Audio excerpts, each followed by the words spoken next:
Nevada. So we're here for part 2 for sharpening 50 knives for one customer.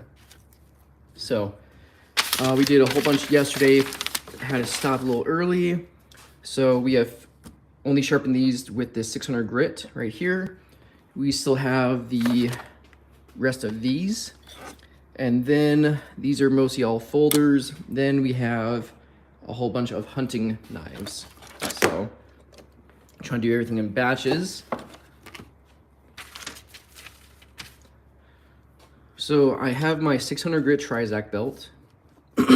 And so we created a burr, and I'm refining it with the 600 grit Trizac. And then I'm gonna hit it with the leather wheel or the leather strop belt, and then we'll test it for sharpness.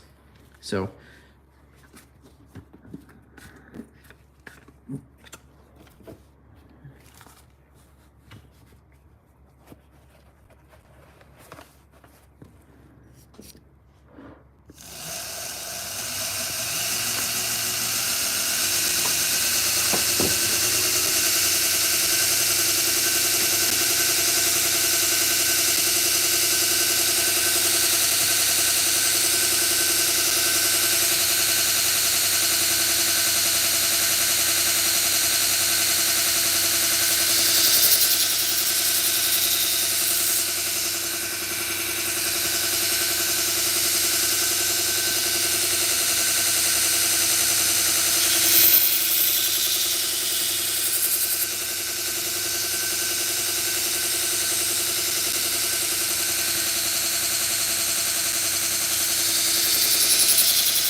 Thank you everyone for tuning in. My name is Vinny, the Nice Guy. I'm located in Reno, Nevada, and I am sharpening 50 knives for one customer. So all these are done. I have to use the leather strip on them. I'm working on these, and I have all these knives down here. So a couple of like machetes. I always sharpen one machete. So biggest job I've ever had.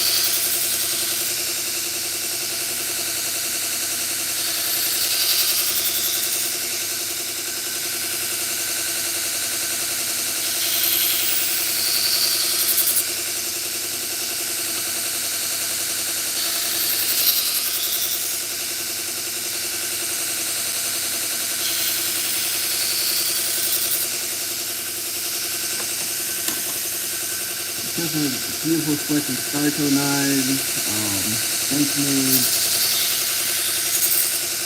a lot of unique things from this customer. I personally own maybe like 4 knives, so I've been saying here someone owns so many pocket knives, but it's a beautiful collection.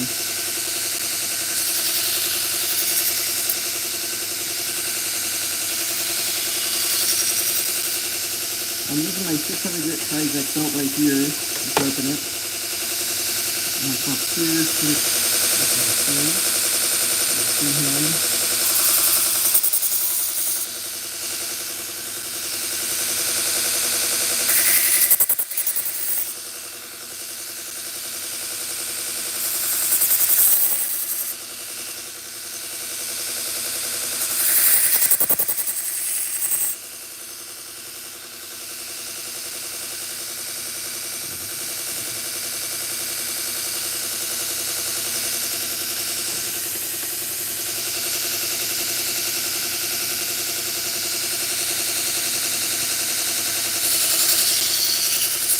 So I'm a professional knife sharpener. Been sharpening knives for 2 years.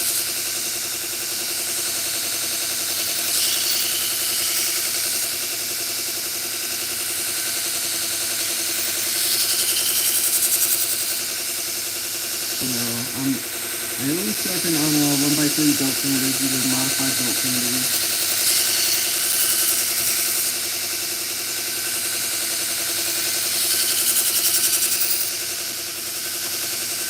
120 grit Tri-Deck to 2-pound belt to straight that burr and place all the edge.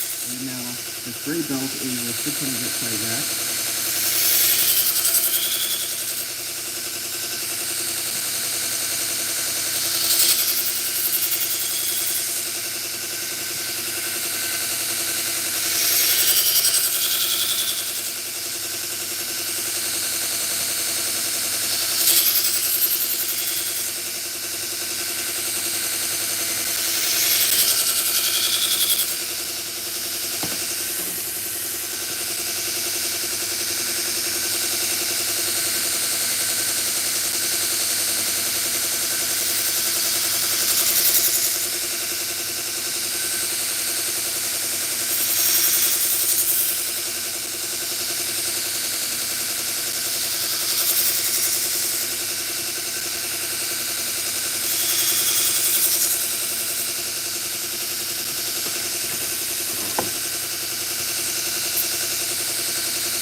I'm going opening passes so we keep the edge pretty even.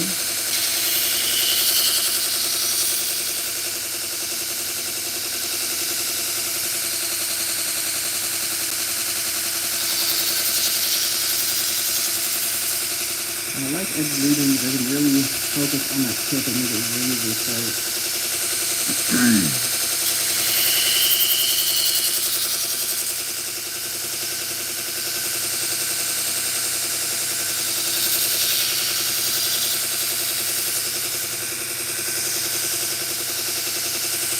What's up, buddy? Shouldn't you be working right now? No, actually, no. It's probably 5 o'clock your time or something, 5 p.m. I was gonna do these last night. That's very quick.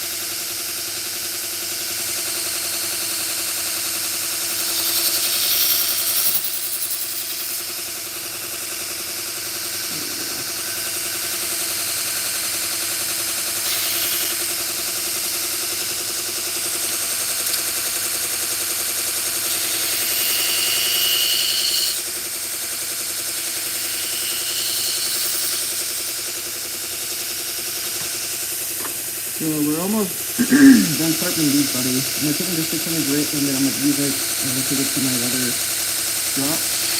And then we'll test it, see how sharp they are. Then we'll work on the hunting knife. You know.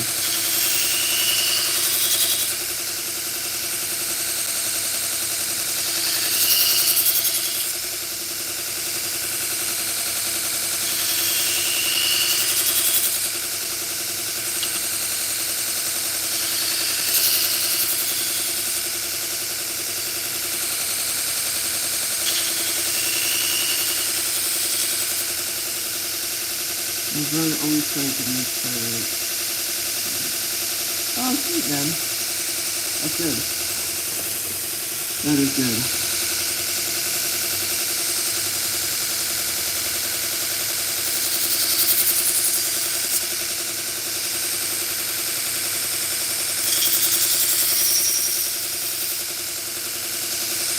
Do you guys have any plans for today?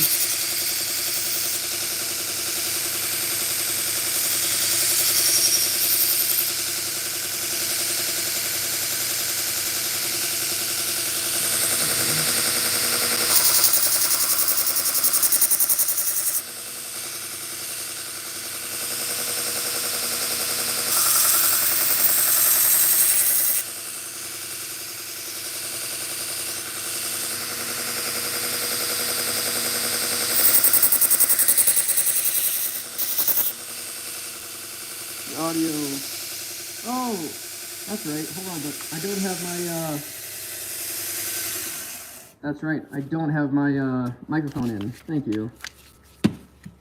Aha. This is what I got.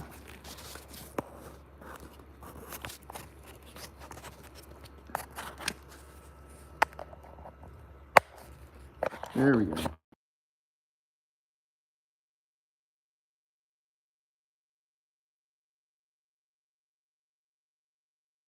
Okay. Sweet. Okay, how's this, buddy?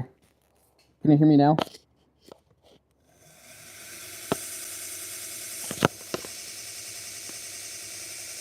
How's this audio?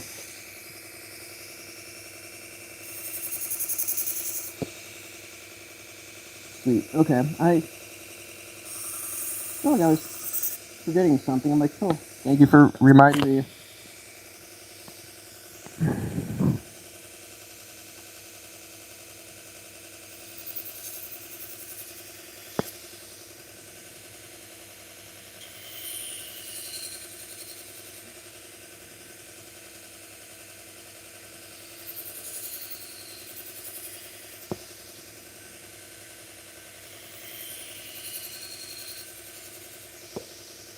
So you got any plans for today, buddy? Or just hanging out?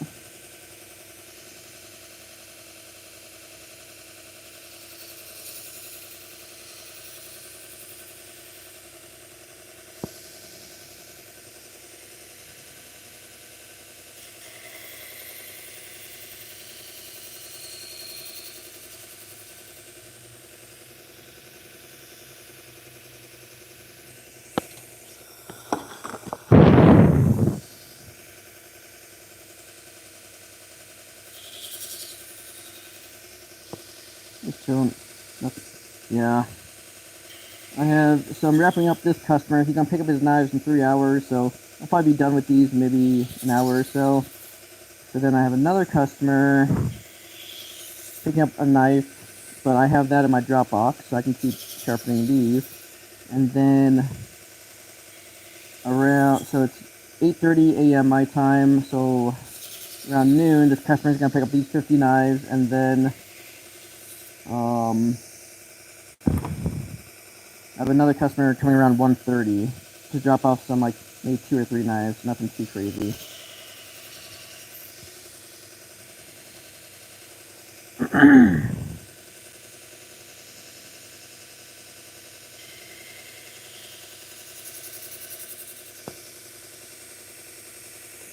I don't know, dude. I still have to count these. This one's knives have it out here. So I have 3 of these. So 3 more pocket knives. And then I'll be done with this. But then I still have a whole bunch. I'll show you over here. All of this is full of hunting knives. So, yeah. I don't think there's many of the folders, but yeah. Still a lot, dude. I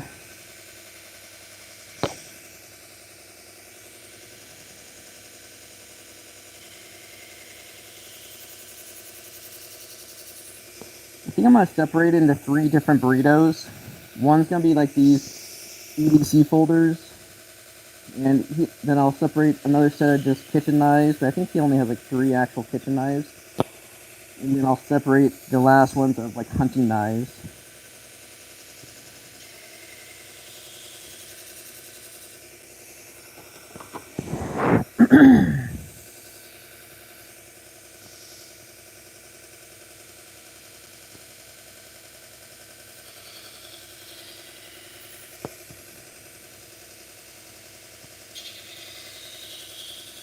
I'm going to hit this one with the Scotch-Brite belt to remove the burr on the serrated portion.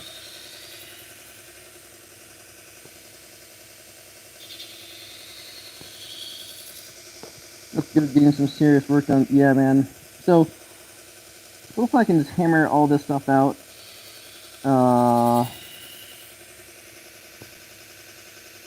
Like this morning, and then I can have the rest of the day to just chill. Hopefully I can get like a little workout in or something. Take the dog out for a nice little walk. The weather's a little cold, but in Reno, but it's... Unmute, please. Can you not hear me? No sound? Gabo, can you hear me?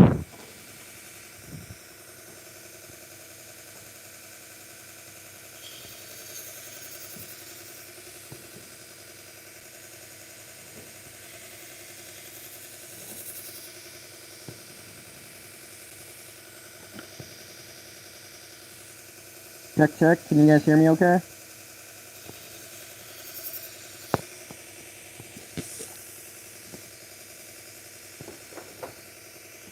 Let me make sure. Yeah, I got my microphone on. Check, check. Can you guys hear me okay? It was out just for... Okay. Can you hear me now?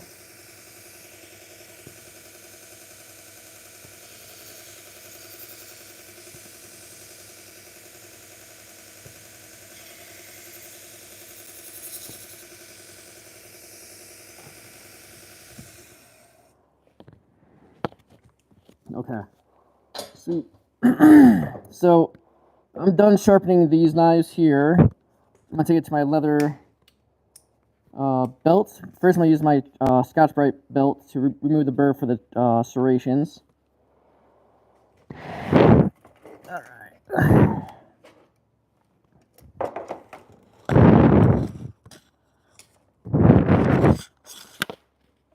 It's fine now. Yeah, that's weird.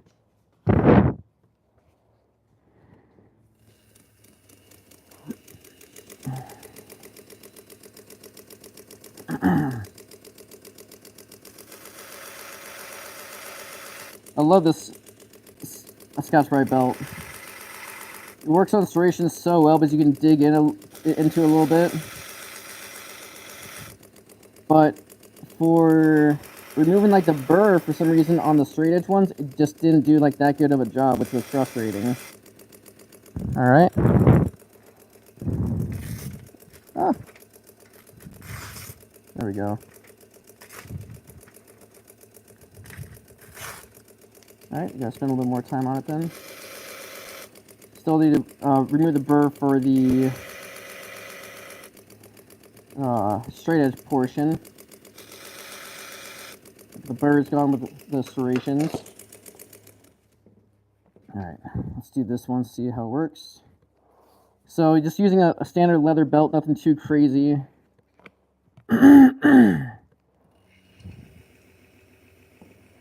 So I'm going edge trailing around 1500 RPM.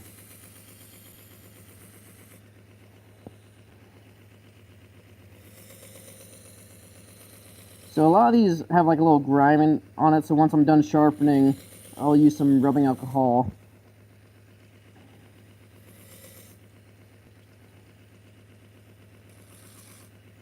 Okay, let's see how this guy works. Ooh, very good. I think it was cutting up here, but the burr was still left on for the other one. I like it. Okay. It's gonna be a big day of just using this trash can. Lots of paper cutting here. Alright. Oops. Okay, so I'm gonna put this guy back so we can clean it. I think that's how it's gonna be. I mean, still trying to figure out this whole process of sharpening, stropping, and then packaging these up.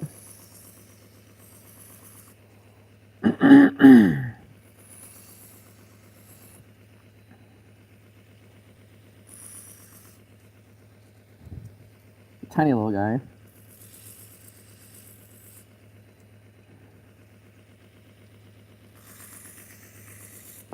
Let me try to move the camera to the right a little bit. How's that for the angle for you guys?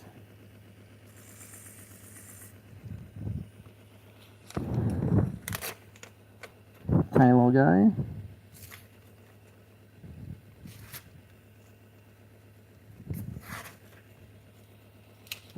Long guy.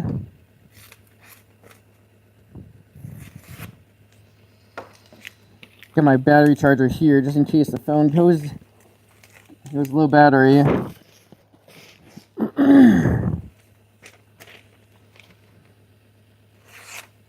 Very good. This pocket knife is tough.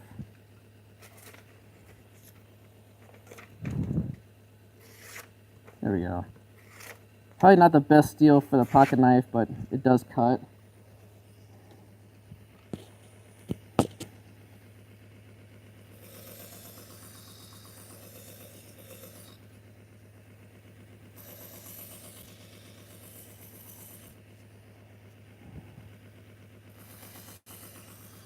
So if you guys haven't, please give the video a thumbs up if you're enjoying this little sharpening content. It does help promote the channel. Oh yeah. That's what good steel can do. Steel matters.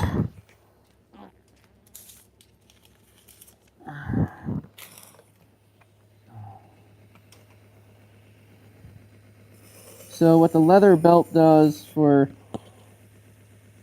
your voice sounds familiar. Nice and rounded edge. Oh, I think he meant sharp edge. It's definitely not rounded.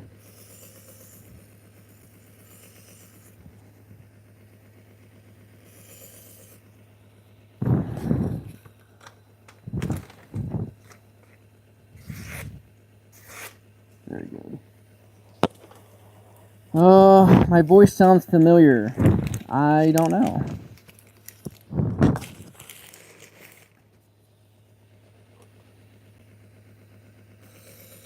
You sound like the short guy from... Oh, Jesus Christ.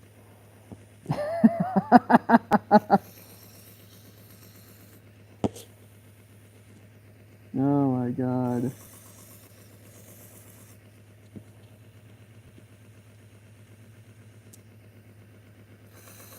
Oh, you guys are awesome. Professor Oak.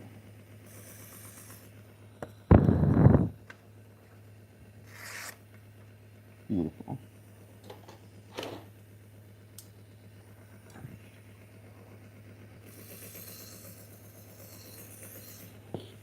Does the belt wobble affecting the grinding plane? No. Unfortunately, a lot of the leather belts, they don't have good tracking, so I added this upgraded idler wheel. So it's definitely not as smooth, but if I keep my angle steady,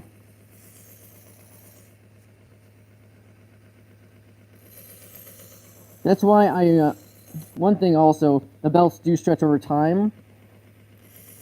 So I did buy a low-speed bench grinder, which is right here. That guy.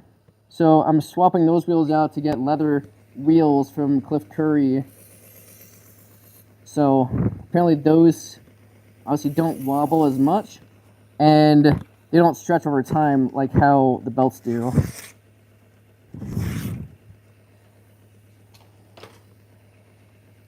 But yeah, this has been like a little bit of like frustrating part of the leather belt, but it's just a tracking issue, and this is as best as I can get it. But for sharpening, I still get great results, but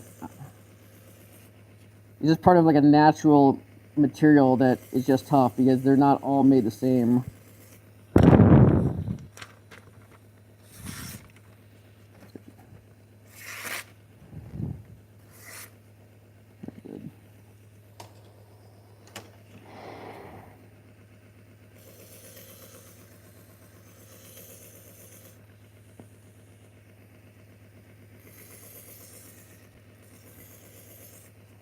The cool thing about this, I can actually, with this arm, push it out to try and mess with it more, but there's always going to be some wobble with the leather belts.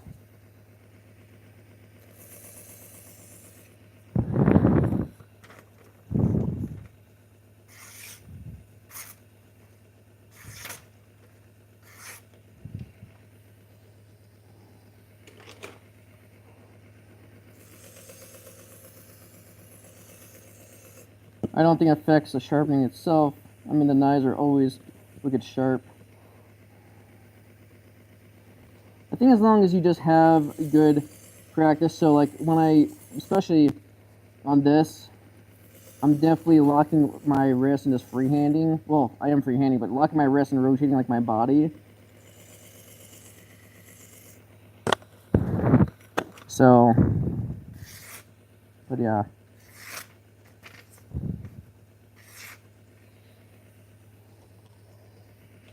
I'm gonna actually take this off. I'm gonna put some diamond compound on it. I do this for every, I don't know, I want to say I should do it every 15 knives, but kind of bad. So this is a 3 micron diamond spray. Not applying too much, just enough to cover the belt itself. Very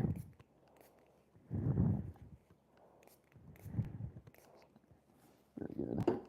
And with that wobble, I put arrows on my belt. So it actually tracks better in this direction, which is interesting. So I'll let that dry for a second. Great job, man. Looks sharp. I wish more people use leather. Well, and I have different leather as well. I have this cheap one from Amazon. This for like a generic sharpenings. Then I also have like a couple more machines. This one, when I'm not sharpening 50 knives, this is a kangaroo strop. This one is amazing. I also have a Nana cloth one that I use a 2 micron spray on. And then for like rough stuff like axes, I have a very like very rough cowhide leather. But when you're doing the assembly line, having this leather belt is totally acceptable. That's mostly for like very nice high-end like kitchen knives. This one I'll do on other stuff right here. It's not the best. I put a little 3 micron compound on it, but this is just a quick burr removal. But this does a great job at doing like the mass burrs, taking the burrs off pretty quickly. This is just to refine it if I think there's a tough burr that's still stuck on. So that's why I always cut with a piece of paper, and sometimes I do have to re-hit it with the leather belt just to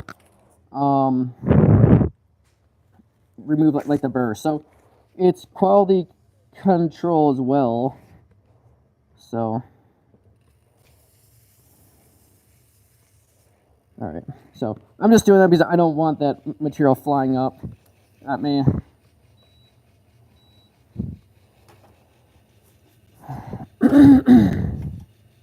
All right.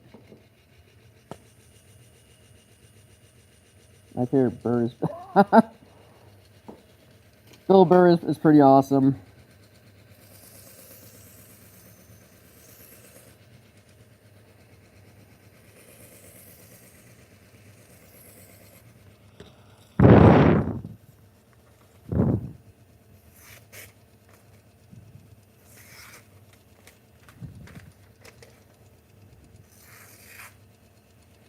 Not bad. Not bad. Pretty good. Professor Oak, how are you, buddy? I was so worried for the longest time of stropping, like freehand or sharpening freehand, but it's pretty intuitive because you can tell. So here, I'm too low, and right there I can feel like the edge of the knife. So, and I'm not applying any force when I do it. Cut. Let's try over here. There we go. Let's get a new piece of paper. This is very thin magazine paper, so it won't lie to me. So like right here, it's keep tearing a little bit. We got a good cut there, but we'll just do one more pass to make sure the burr is completely off. And I test every knife on this to make sure it cuts very well. Very good.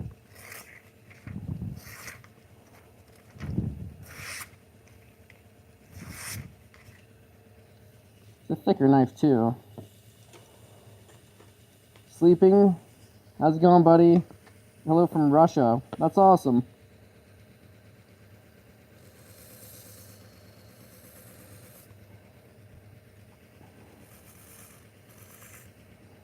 Did I do Burr? Oh, I did. I did touch that.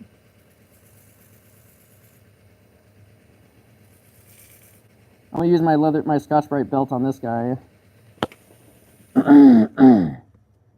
You ran out of super fine paper. No, this is like the no, this is just a different like magazine. It's still pretty thin stuff.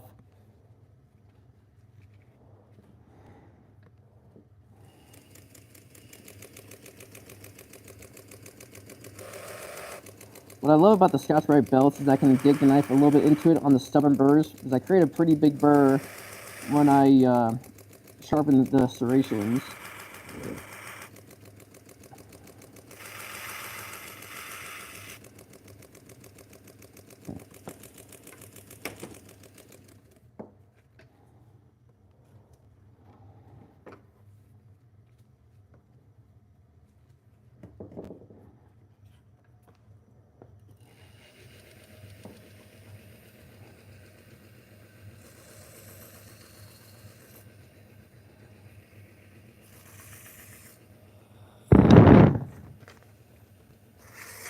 Oh, beautiful.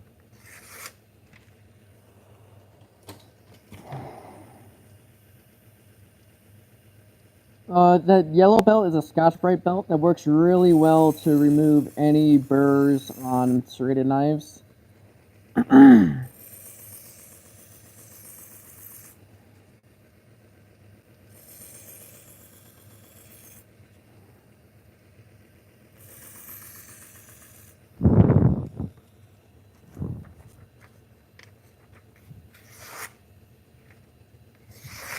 Very good.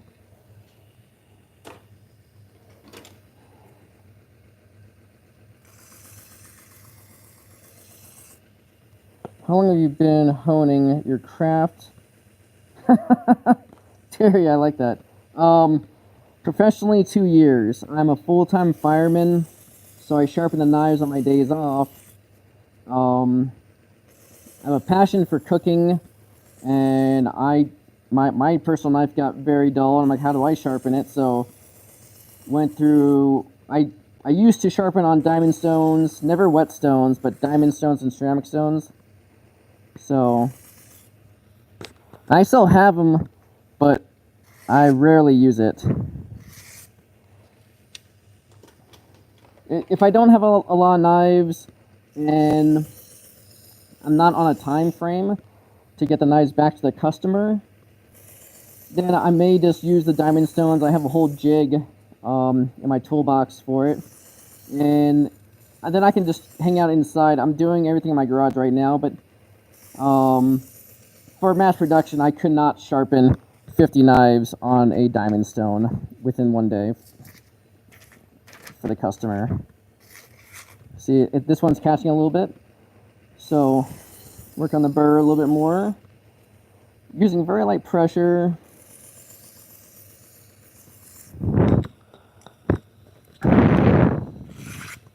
So you see how fast I am to refine it with a couple of extra passes. So this one is pretty awesome. This one's probably like my favorite. Just looks killer. Yeah.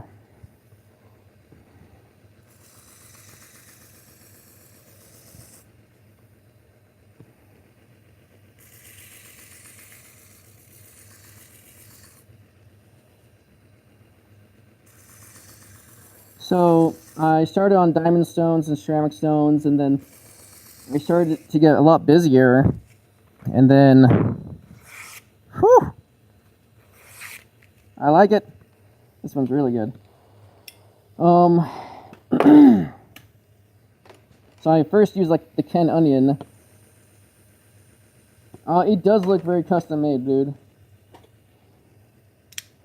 I mean, it could be a regular knife, but then get some laser engraving, but there's bluing here. This blue looks incredible. Yeah, I love that. Nice little skull on it. So I did start with a Ken Onion, and that was going well, but then I noticed that the belts just weren't as good quality, so then I upgraded the belts, but it was only 1x10. Like, these are the size of the belts here. So 1x18 maybe.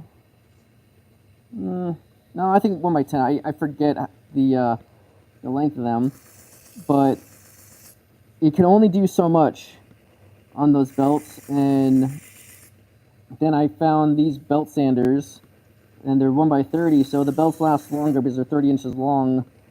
And what I love about this is I can go edge leading, edge trailing, adjust the speed of it. Hopefully that's in the frame. Very good. So,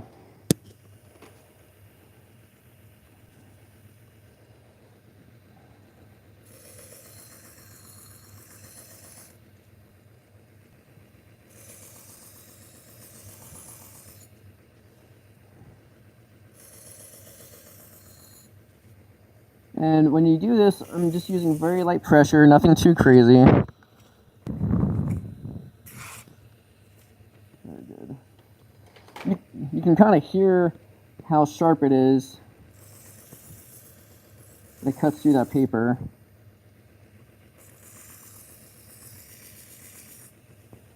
Yeah, those scales looked awesome. Yeah, this customer has a lot of unique stuff. His hunting ones, he doesn't have as many hunting knives, but so it's catching a little bit. Okay, there we go.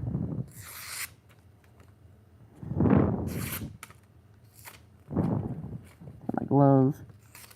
Alright, so this one doesn't feel as sharp, so I'm gonna hit it again.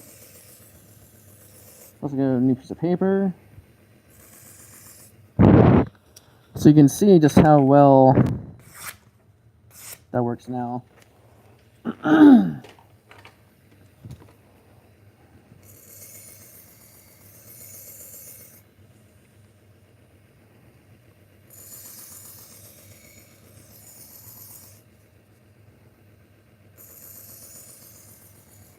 So if you guys are enjoying this video with all these cool knives, please give it a thumbs up. It definitely helps the video, helps the small YouTube channel. Yeah, cuts very, very nice.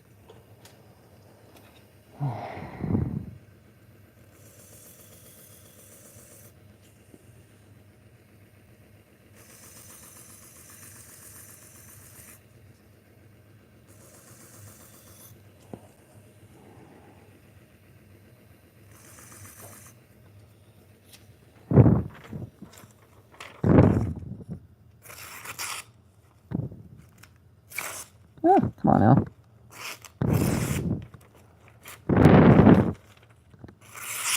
There we go.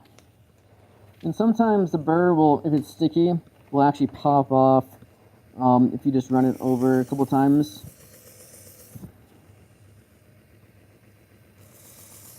on that last knife, I did not hit the serrations. I did not sharpen them, but they felt pretty sharp. So.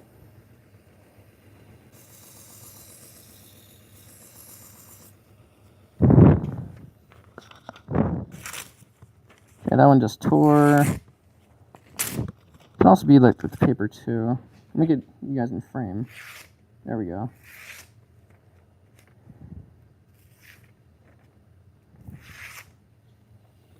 Yeah, this Benchmade has great edge to it.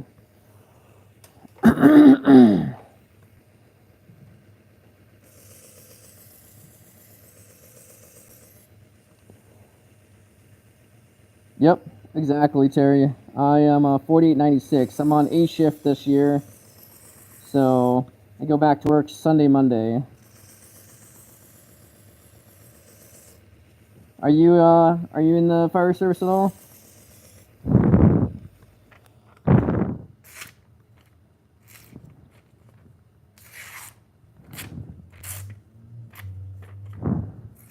So this one's tearing a little bit.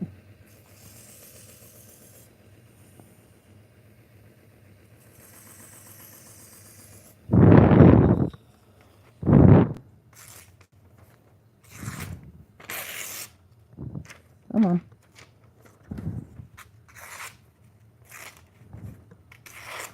Alright, this one needs a little bit more love.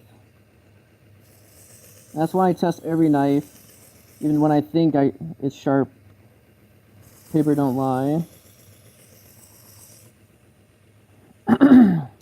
Retired fire. Awesome, man. I'm a engineer. What is going on with this knife? But I wonder if I have to resharpen this guy. So here, if I have some extra issues, this guy takes it off. So that's awesome. I started as a wildland fireman up at Incline, and then I got hired full time. So I've been on for 17 years now. So how long have you been retired for? So just looking at that, I was having a tough time with this wheel. It had a sticky burr, and then a couple passes on this leather strop, and the burr popped right off. Well, I say that, and then it didn't cut. There we go.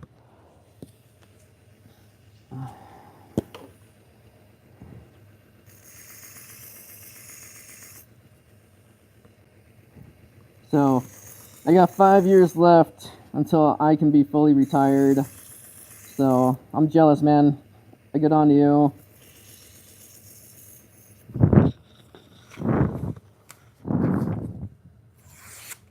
God, this guy is sharp. These guys are so good. I think he has 3 of these little guys, and they all cut so well.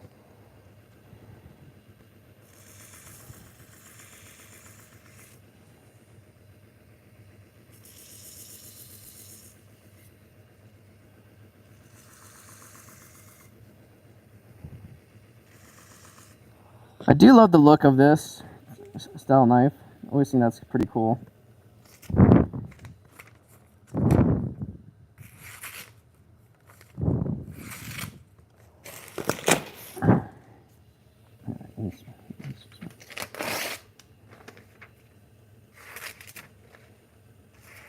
Alright.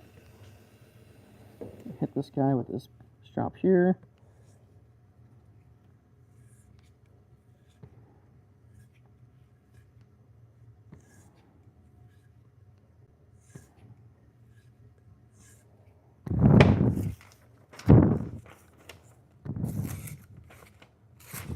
Ah, it's not even cutting. Alright.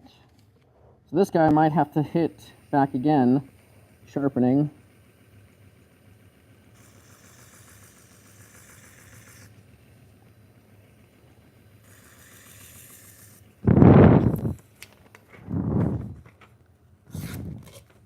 It's catching. Yeah, this is not cutting well at all. Alright. Oh, we're going back over here. That's why every knife is tested. So,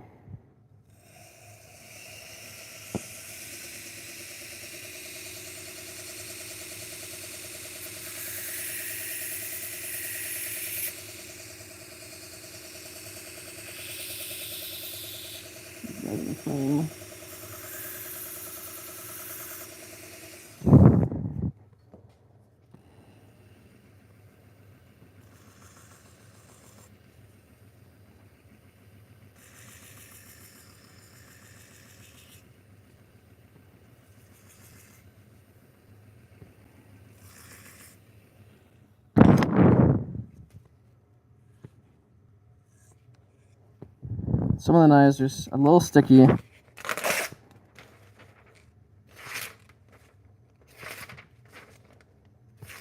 I need to start this with my 120 again? Okay, there we go. I don't know. I might have to start this one with 120 grit. Start from the whole process over. Which is totally fine. Alright, got my ear pro on. So one thing when you have these leather belts, make sure there's no tension on them or they will stretch over time. So they're just hanging loose right now.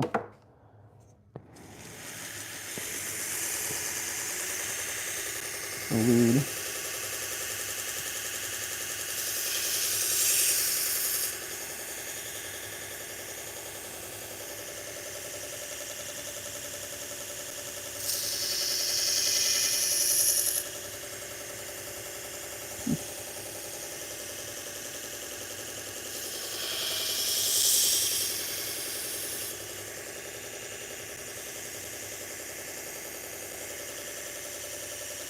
So, there we go. All right, so this one was pretty dull. So I'm turning like the burr back again. So if you guys have issues, just start from square one.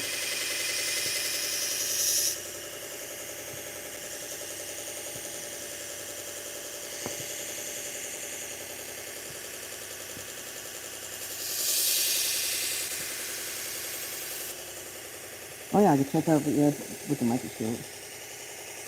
Yeah, I bought it for the season. So you can tell I'm getting the burr, but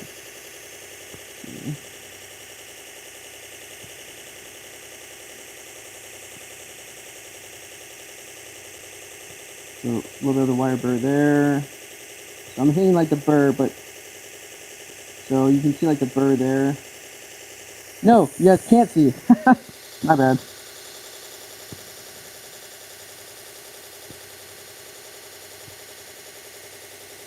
So you can see like a little bit of the burr.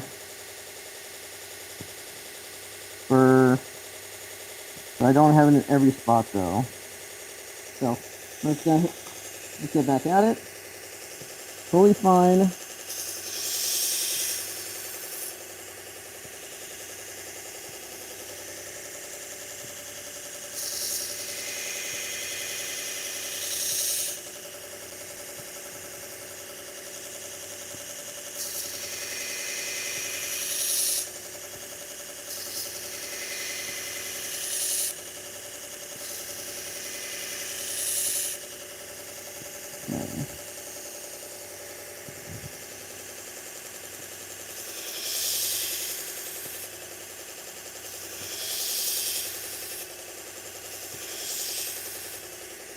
Okay, now I have a burr throughout the whole edge of the knife.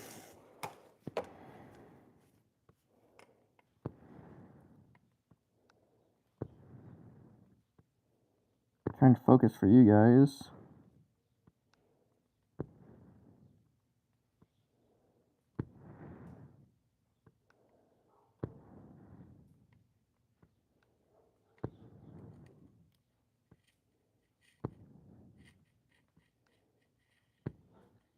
So you can see like the wire edge, you can see like the tip right there.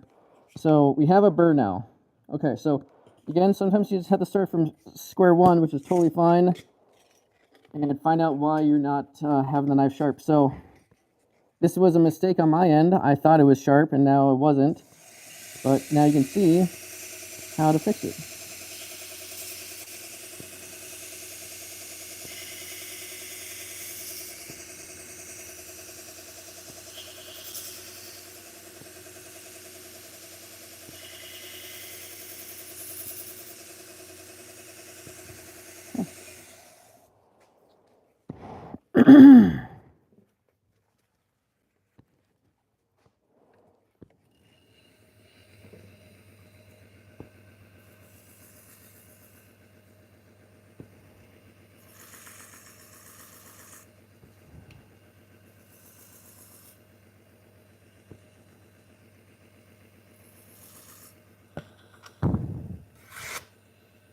See that? There we go. So we had a problem, found the solution. So, all right, I'm gonna take the mask off. Hopefully you guys can hear me a little bit better. All right, so you don't want any tension on this. So, yeah, that's what you guys just have to do if you ever have that same problem. So go back, trace your steps, and you saw how first, I was like, okay, it's not cutting. Let me try to hit it more on like the leather belt. Okay, still not cutting. Let me use this guy. Still not cutting. And then it's like, oh, and that's why I bought like the microscope to look at that stuff. So now we're going to clean them with some rubbing alcohol. All right. These ones I finished up already. 2 of these I did not sharpen because they were already sharp. This guy was already sharp. I'm just going to clean it up a little bit. And then this guy as well was already sharp. So I did not sharpen them, but these 2 other, this is the done pile. So I still have to wipe all these down. This one is pretty rad. This one is beautiful. Beautiful buck on that. Awesome handle. So this one is done, but I'm going to put it in a separate pile. I'm going to put it in this hunting pile for the customer. So now this is kind of like a boring step. I apologize. So we're just going to clean them off with some rubbing alcohol. So Terry, I totally appreciate it. Sam, what's going on? I don't make any knives, unfortunately. I'm just a lone knife sharpener. I'm gonna dump this out real quick. You guys can follow me to my backyard for a minute.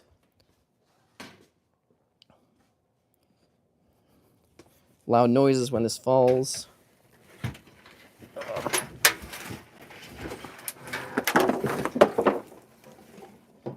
we go.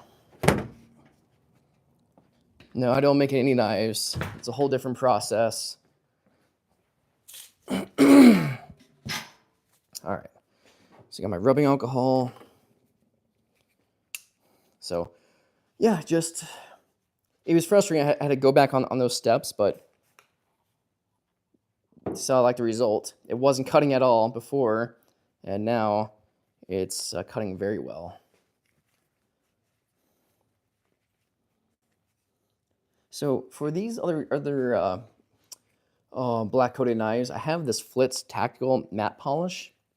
I haven't really seen any difference, to be honest. I have it because I thought it worked well, but I haven't really seen any difference. This is the final process. Well, almost the final process. I sharpen all of them, and I'm just wiping them down, and I'm gonna package them up for the customer. So, will not leave a shine. Usually, like the matte finishes show better, but I don't know. I honestly cannot tell any difference between regular alcohol and Flitz. So this might be like the most boring part for the non-normal viewers here, but this is a very important part to lead the customer with very nice knives. So very curious. I don't know if you guys can tell through the camera if you can tell a difference with the Flitz Tactical Polish or not compared to the rubbing alcohol.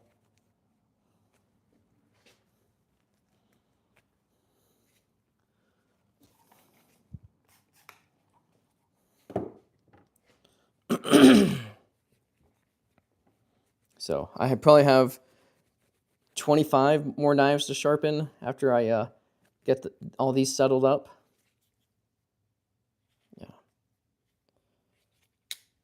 Yeah, it looks the same. So learn from my mistake, like I thought, you hear about people buying stuff online. It's like, oh, this one works amazing. I can't tell any difference from the rubbing alcohol and then the Flitz polish. And the rubbing alcohol is much cheaper. So I'm gonna try and angle you guys down a little bit so you can see.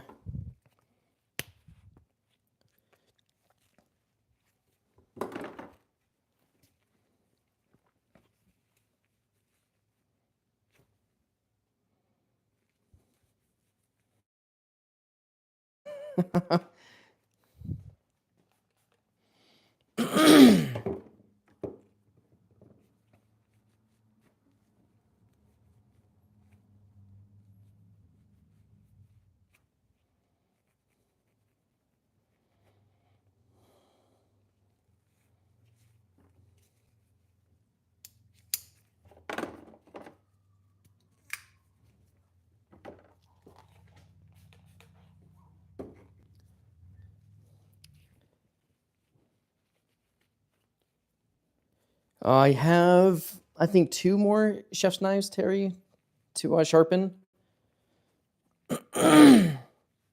So, yeah, let me pull it out of that pile and see what I have. I got like a machete to sharpen, and I think 2 chef's knives. So I did 1 already. I've made my own pasta only a handful of times. So I sharpened this guy. It's very sharp. So these will be over here. Farberware. Okay, nothing crazy out of this one. And time and table. A little play on words. So it really is. It really is a sin.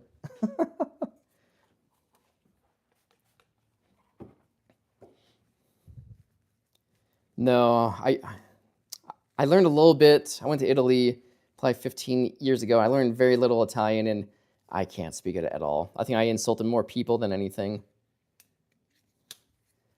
All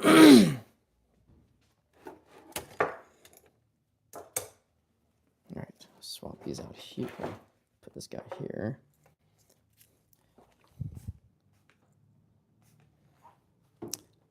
HK, it's a great gun brand.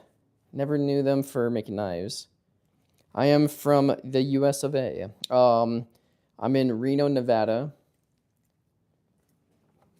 That's where my home base is. So, you know, you guys can also follow me at the Knife Guy Reno, at the Knife Guy Reno on Instagram, Facebook, the TikTok, and on YouTube, which you guys are watching me on right now. So this one is pretty rad. Yeah, it's not plastic. Everything is metal.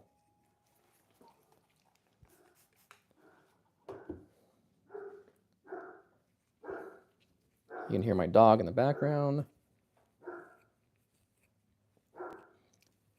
Yep, Reno, Nevada.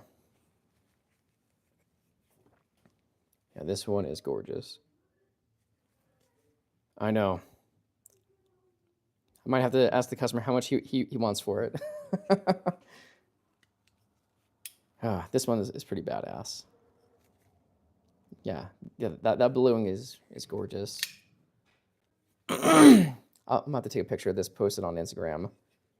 So this one will stay out.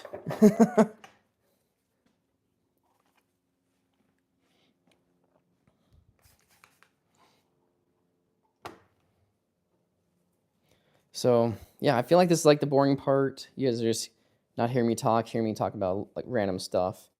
But this is for a business. I'm trying to show you the whole process of what I go through and how I hopefully stand out from other sharpeners. A little bit of a thing there.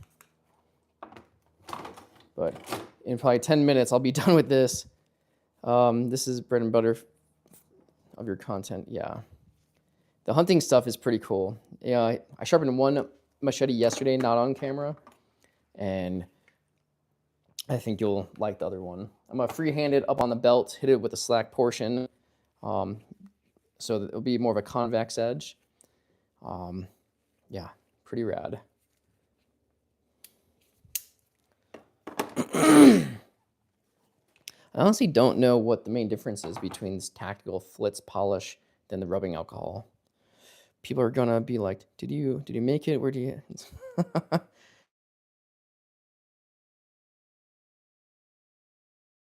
there we go. Here, I wish I had some music going on. Yeah.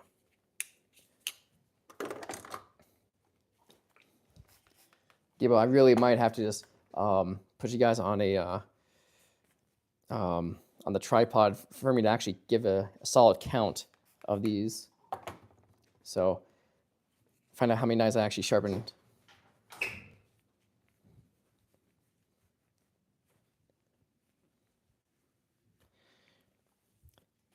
Oh no, I meant some music for you guys to listen to as well. So it's not boring. So could I have music going on in the background? No, I think the live stream dies if I try to leave the live stream to play music. Plus, I'm trying to find some non-copyrighted stuff. So it's mostly for you guys. Honestly, this is just zen for me. Terry, so these are 1x30 tulkers. I'll try and zoom in for you. Tulkers, yep. Chinese brand, got it off Amazon. I think I bought a couple of them. I have 4 of them. Well, I have 3. Then I bought a Vivor, but kind of on the higher end. You can pretty much get the same. Okay, so these are from Amazon. They're a Chinese brand. Customer service is crappy. There's no customer service pretty much at all. You can get a Harbor Freight one for maybe 50, 60 bucks. But I have a sewing machine motor on mine, so it's much quieter and it's adjustable speed, so I can go edge leading or trailing on it. So yeah, it looks, I think it's a lot better. It is open frame, which does suck because a lot of metal shavings fly everywhere. So when I do edge leading, I have a magnet down here and the paper towel covers that. And then I catch most of the metal shavings. So with my buck tool, I'm gonna be replacing this guy and I'm gonna use leather wheel. So I'm trying to make a box for it to contain all the metal shavings and dust.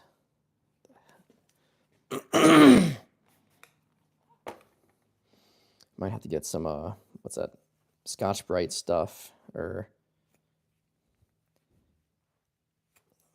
clean up that. I don't like that at all. I mean, I try to give it back to the customer better than when I got it. I can't, it looks like it's rust. I'm gonna grab a little SOS pad. Hold on one second. All right, I live in Reno, Nevada. All right, I'm gonna grab a little SOS pad. I'm gonna post you guys up right here. Give me 30 seconds and I'll be right back. So, all right, here's my setup. I'll be right back to get that SOS pad.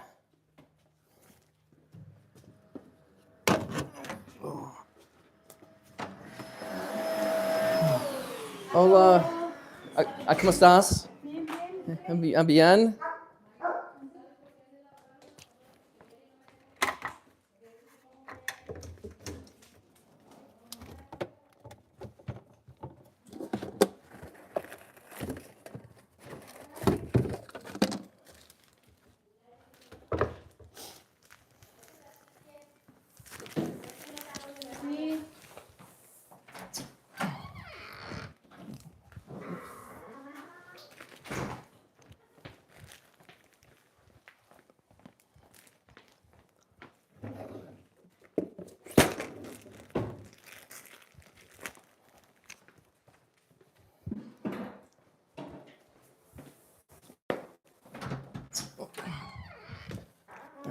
Okay, I am back. I got the SOS pad, got my iPad, so maybe I can play some non-copyrighted music for the background.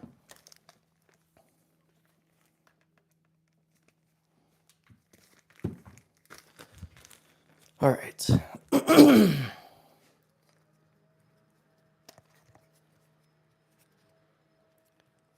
All right. Let's see. What do you use guide? So I have, yes. So this is an angle guide. Do not get it from Amazon. It sucks. So this one is an upgraded one from Cliff Curry. So it goes from pretty much 10 degrees to 40. So I can take these couple screws off, and then I cut this piece off to get, as if knives have some bolsters.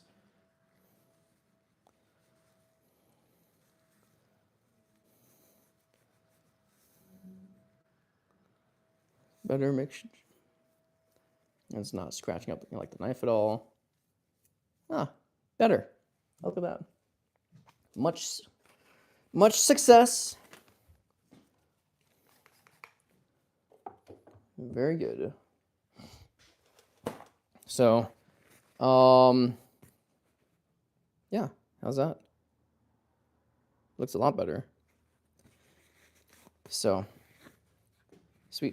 And there's no scarring on it. Looks really good. Sweet.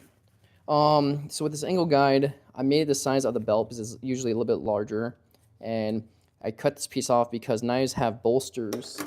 For example, okay, these don't have bolsters.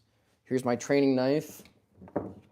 Knives have these giant parts here. Sometimes I can't get as close to it. Like, since cutting this off, I would have to track the belt over here more to sharpen it. So that's why I cut it off pretty much the same size as the belt itself. And I actually had someone weld it on for me, so it's permanently that this part here is on the machine now. This part is adjustable, and I try and get as close as possible to the belt since I go edge leading. I hope that made sense. I don't know if I was just rambling or not. So this one has a whole bunch of gunk on it.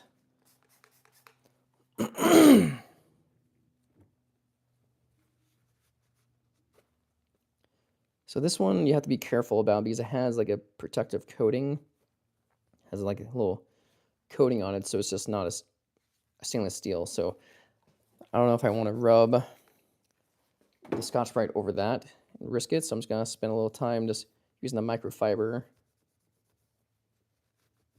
Already took off a lot of good work on that. Should always do this probably like before sharpening. Knock on wood, I haven't cut myself doing this yet, but I have cut myself plenty of times sharpening. Stone washed. What's that? Oh, that's what this is. Yeah, a stone washed. It looks, yeah. I like that look. All right, sweet. Well, we got most of the stuff off. Do one more little coat pass on it. I think this is like the little touches. Even if the customer like really doesn't notice, it makes me feel better that I'm leaving it better than when I got it. Yeah, a little bit at the tip here.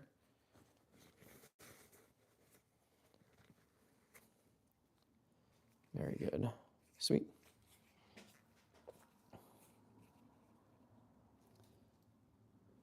You have to become an expert at folding every knife.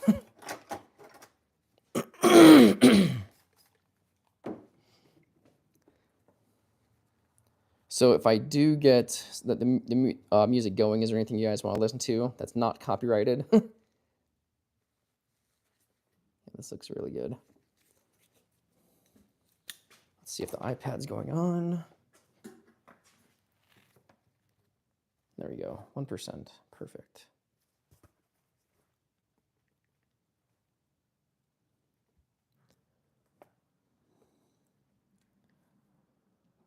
But the blade is a tumbler with a certain type of tones that leave the finish like that.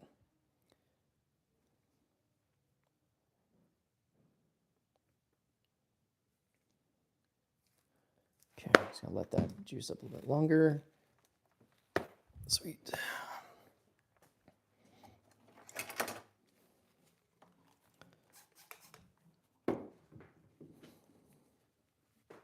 In Russia, such knives are highly valued. I'm very glad that I found this channel. Oh, cool, man. Thank you. Yeah, I have no control of what the customer gives me. Got a little stuff there.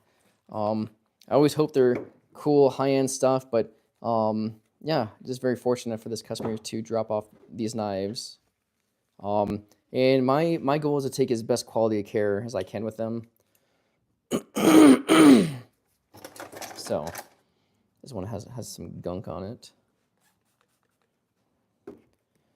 So where in Russia are you at or watching from?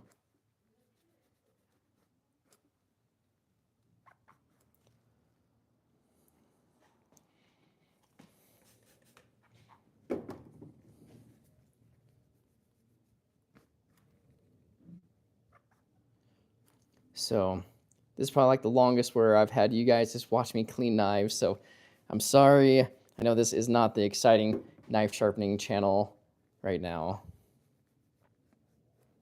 But if you want to become a good sharpener, you have to work on customer care. Yeah. Yeah, I've definitely had a good share. Probably not as many high-end EDCs as this before. I've had plenty of high-end EDCs, but I think one of the most expensive ones was probably a $400 or $500 Japanese handmade knife that the guy got from Japan. And when he got it, it was dull. So he had me sharpen it, and that one was pretty nerve-wracking because like, okay, let's match up the angle perfectly. And it came out fantastic. Plus, the guy was hovering over my shoulder, making sure I wasn't going to screw it up. But yeah, this looks great.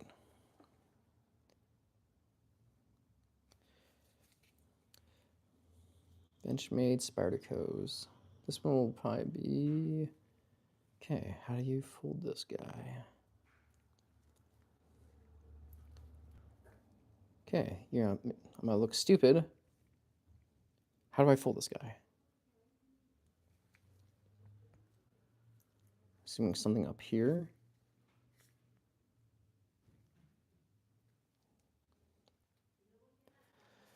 Oh, this is embarrassing. Definitely folds. Okay, we're gonna just put this one on the sideline until I can find out how to sharpen that or how to fold that one.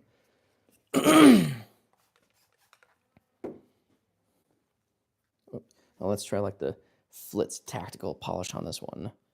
So I just did the alcohol on it.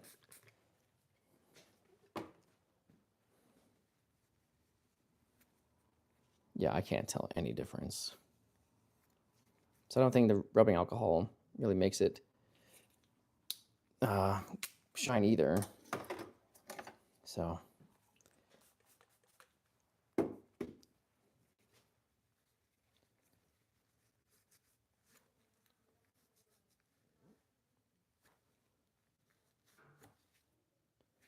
clean that off.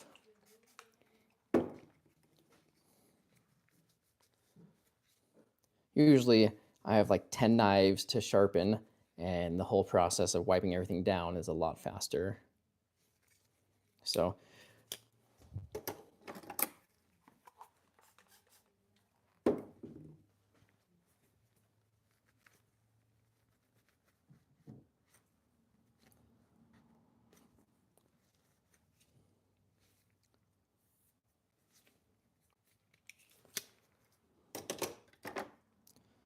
use the Flitz polish on this.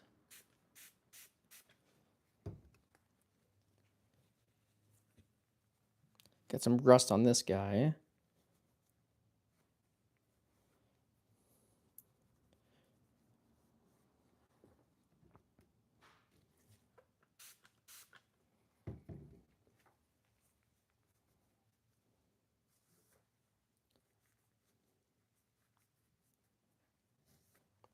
Yeah, I would recommend doing this before you sharpen, just in case your finger slides over the sharp edge that you already sharpened. So I did this backwards. So, but my rule of thumb, try to do this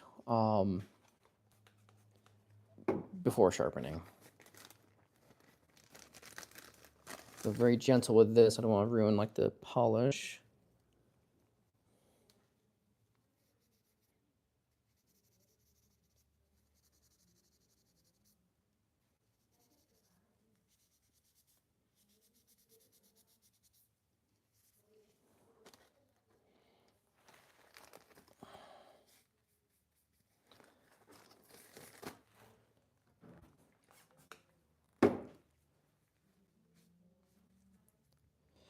All right, did a little bit better. You can actually see like that edge pop out really well. Gabo, isn't this insane? All these folders. But seriously, if anyone knows how to fold this guy, please let me know. I assume something up here, but this is the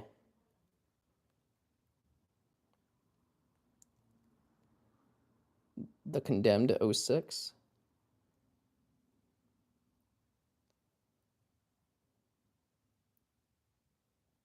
Yeah, let me know if you know how to fold that guy, or I'm gonna have to do it off camera.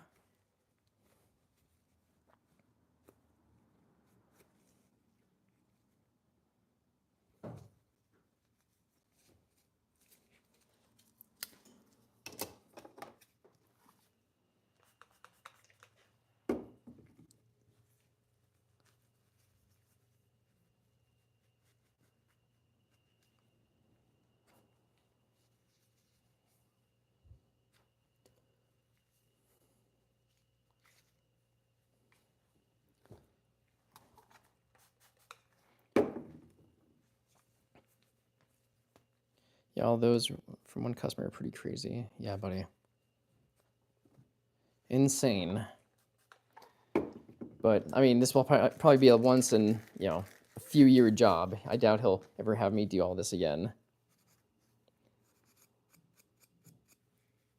So for rust, I like using a very fine Scotch-Brite pad.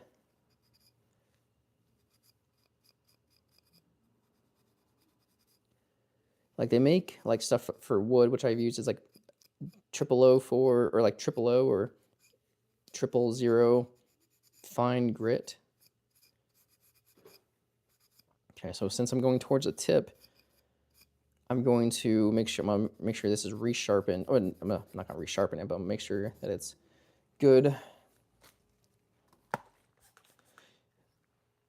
I'm not familiar with those types of knives. Sleeping. I'm sorry, buddy.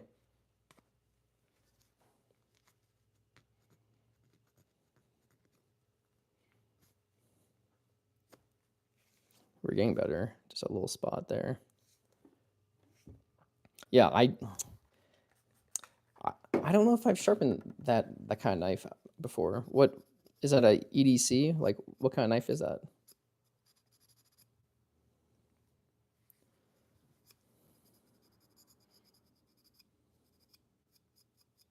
Okay, sweet. I think we got it. Stay.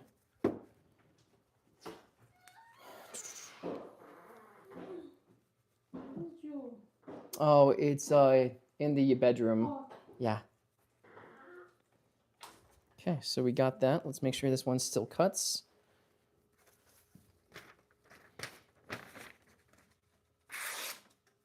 Still does. Cool. Always want to be cautious around that.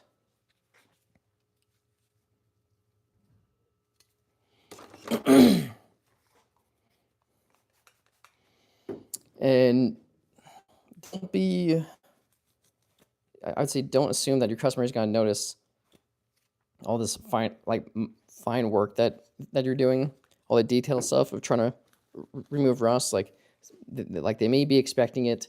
They may not even know that the rust is even there.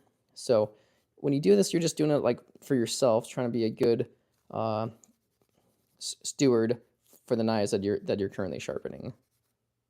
So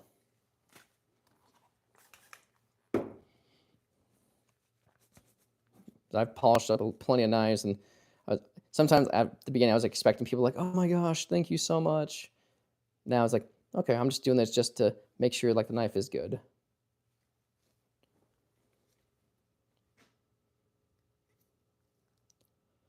Okay, a little bit more.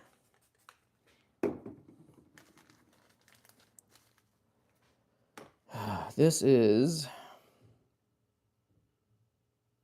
I can't even pronounce it. Lag Ulo.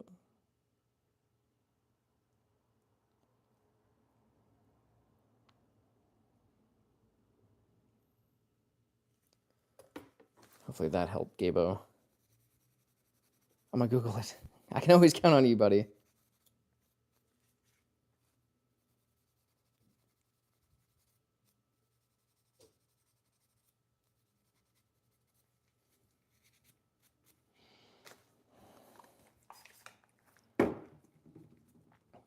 I've never done so many knives at one time, so trying to figure out the best method of making this some assembly line. So I appreciate everyone who's sticking around to watch this boring part. So we're almost done here. Then I'm gonna get back to sharpening.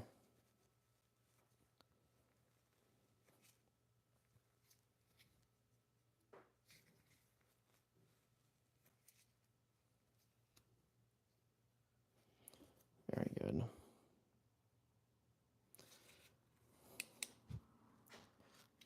Come on now.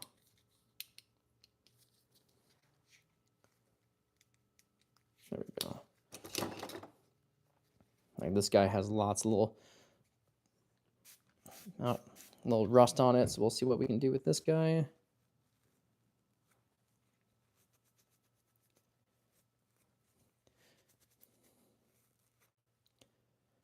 So this is probably the most boring part of the whole thing. So I apologize for a viewer. I don't know. This sucks, but hopefully you guys can see that the work I'm taking to make sure each knife is as good as the last.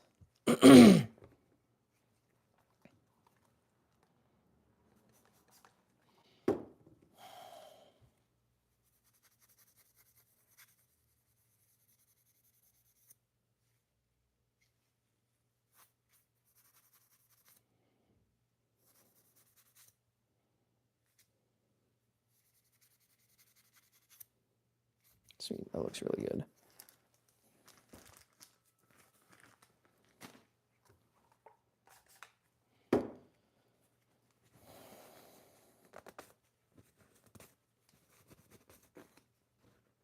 Yeah, that looks fantastic. That looks a lot better.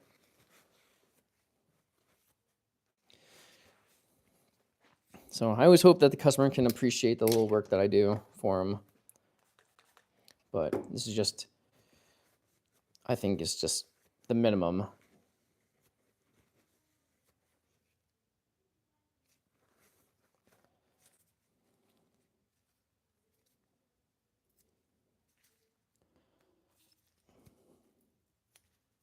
Let's see how this guy is. Yeah,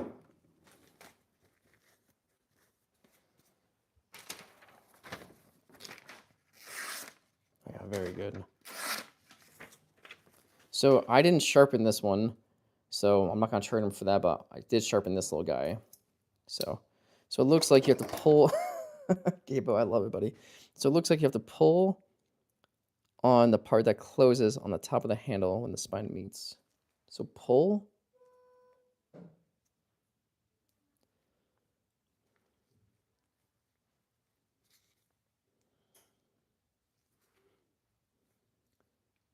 Ooh, I'm not sure what you mean by pull. So it looks like you have to pull on the part that closes on the top of the handle.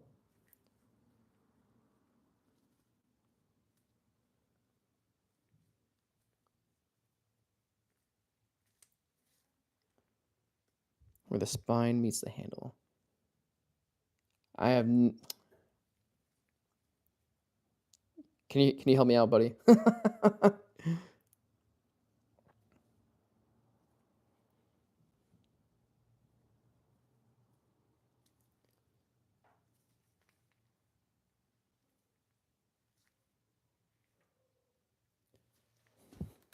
In the meantime, the part that looks like the wings. Okay, so what am I doing like with the wings here? Am I pulling up on them? Like, am I pulling this way up? No. Or am I pushing them like together? No.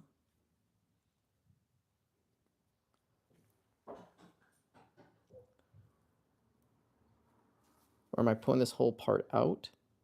No. I am drawing a blank on that.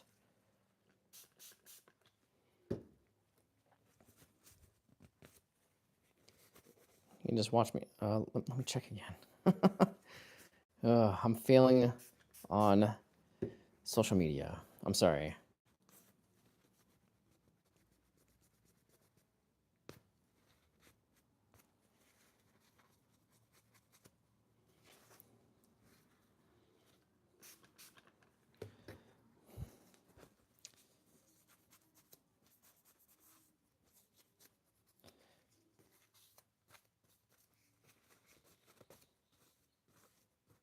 Okay.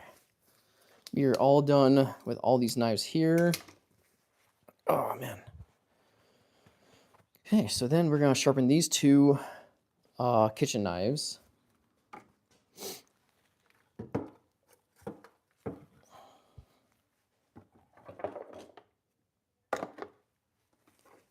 I'm seriously drawing a blank of how. Should be very simple. Hey, I'll see you later. All right, bye.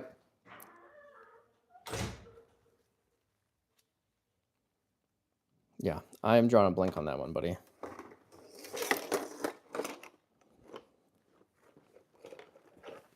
All right.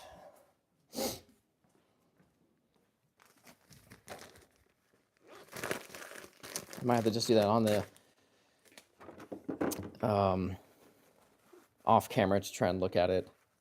So when I sharpen, always put some frog tape on.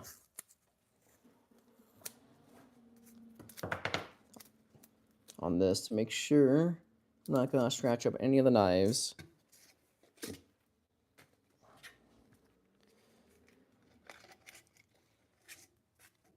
Okay. Then I have my respirator.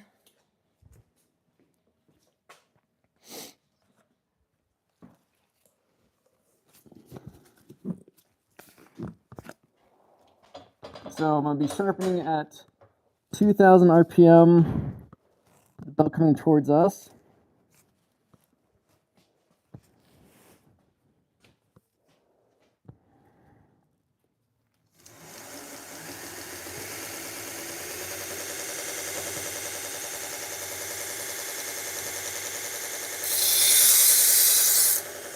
Get this over here.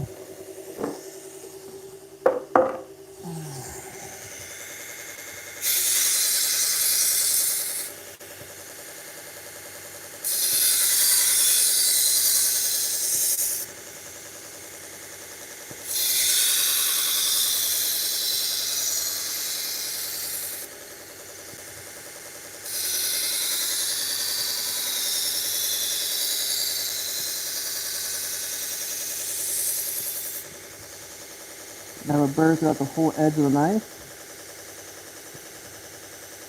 And just do one more pass to the back edge and look that clean.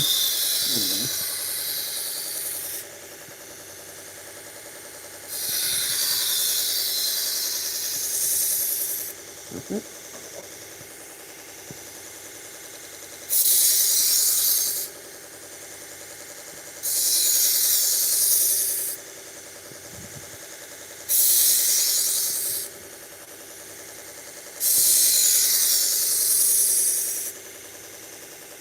Hey, what's going on, buddy? How are you?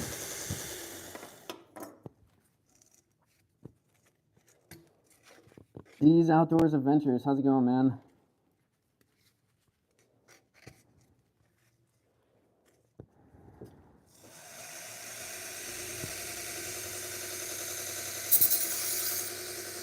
So much faster these kitchen knives are to sharpen than they're just thinner.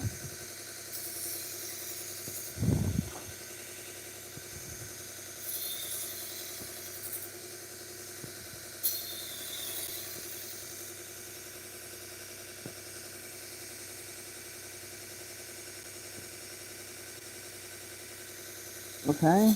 All right, Gabriel. Let's try that, dude.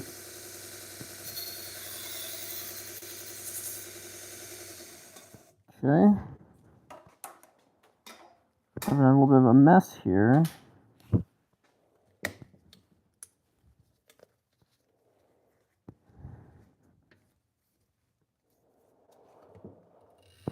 Gabo, I really appreciate it, buddy. giant lifesaver. It's funny when you just go back to sharpening like the knife after washing 30 other knives, how fast this is.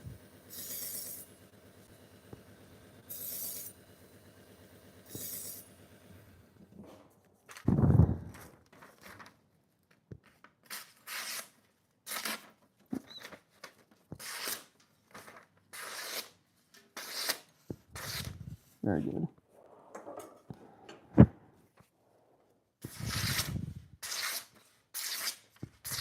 Very good. All right. You just hand sharpen? Yeah, man. That's awesome. I digress for 1 second. Always take the leather belt off because it will stretch over time. It's fine to leave your Kubitron and Trizec belts on. I'm gonna wipe these down. What do you use to hand sharpen?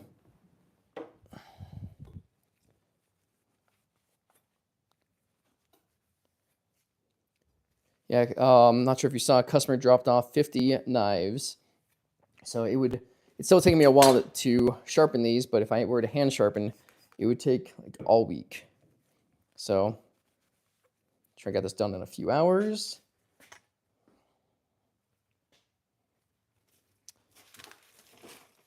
Okay, so this is good. Just sharpens best, and just sharpens best.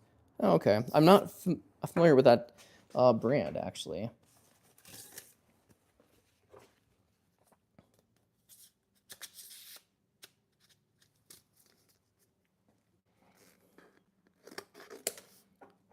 Cool. Trash. All right, so I'm trying to separate everything by type of style. So I have my kitchen knives here.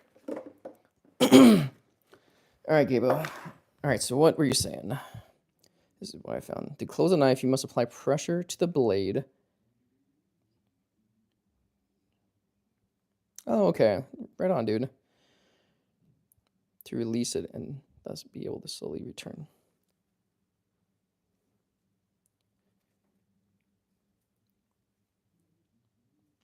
So, apply pressure to the blade.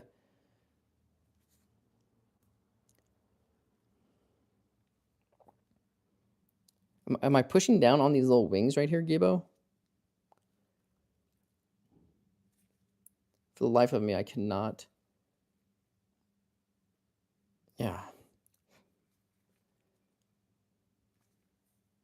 My phone is dying, so I need to put it on this charger. My will be off for a few minutes.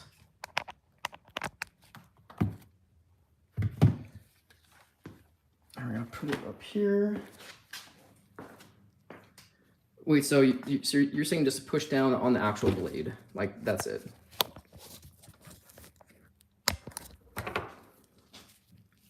So you're saying just to push down on the actual blade?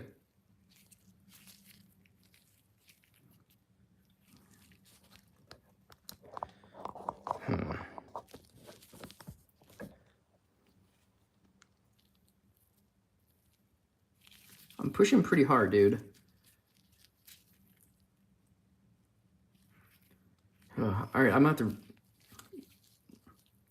I don't know. So what happens like with the wings?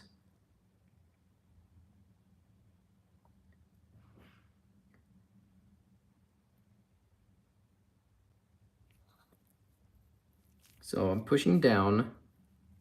The wing should come up when you push on the blade. And then what do I do like with the wings?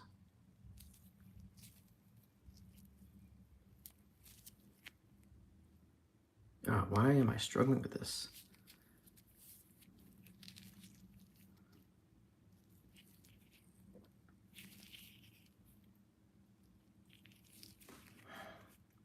Okay, for next time, inspect like the knife in the closed position. So I'm pushing, I don't know, man, I'm pushing pretty hard. All right, I might have to do this off the live stream. So let me put a little protective sheath over it for right now.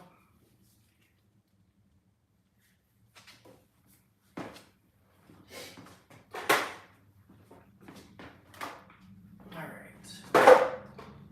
So now we have, the wing should come up.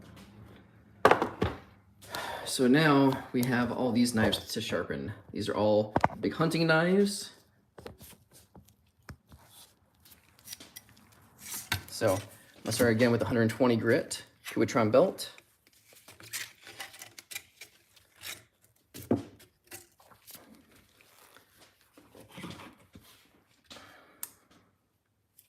Okay, you'll send me like the link. All right, Gable, I completely appreciate it, buddy. Thank you for the. Gable, thank you, dude. D's Outdoors, thanks for stopping by. I know this is coming up to a very long video, so I appreciate all you guys sticking around. All right. So we're gonna try and keep each one with its own sheath. This one has definitely seen use. Got lots of hair on it. So I feel like these see like more use than anything, so cool. All right, let me go sharpen these here.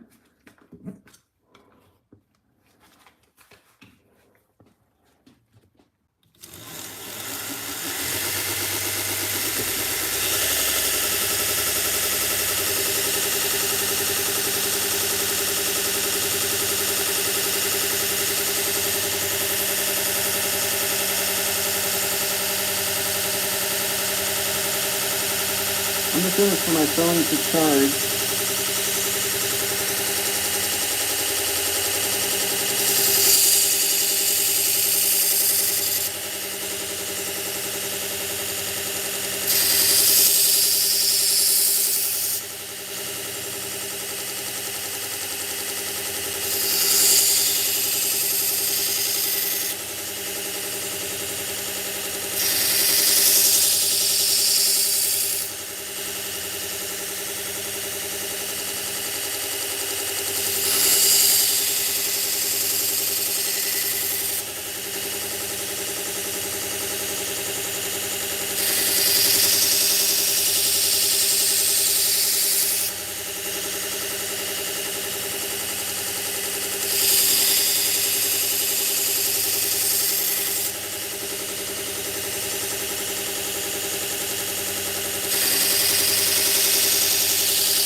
First, and this guy, carry, and the boat second, so it gets longer.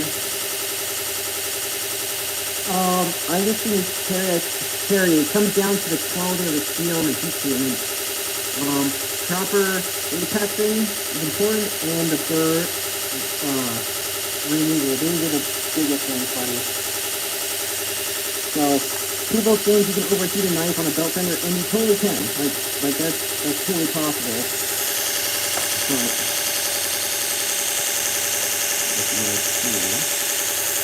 so it's totally possible to overheat a knife. If I don't like the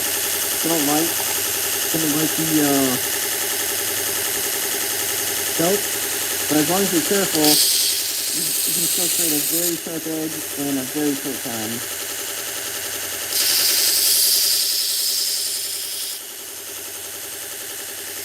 This is a very short cut.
change the angle of this.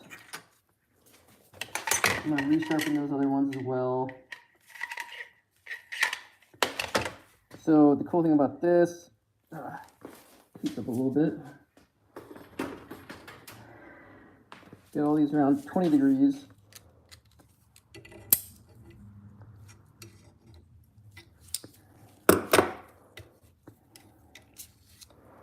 So I have my digital angle guide here.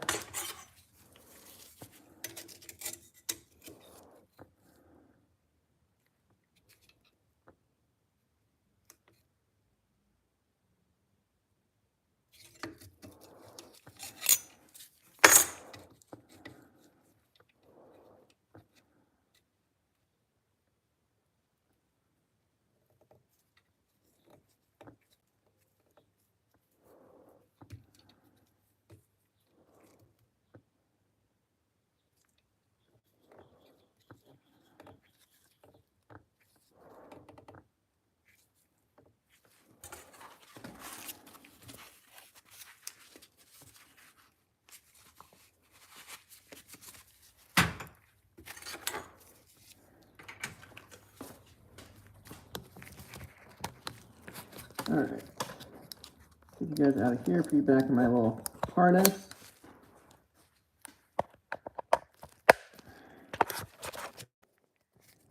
Alright.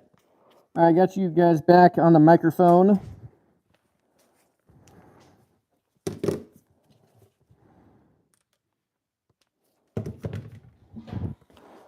I'm going to resharpen these.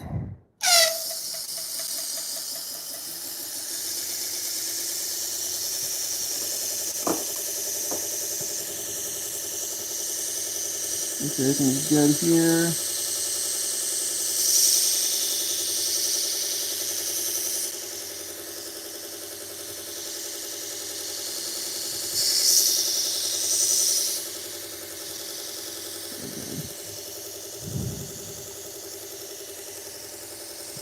Move you guys up a little bit.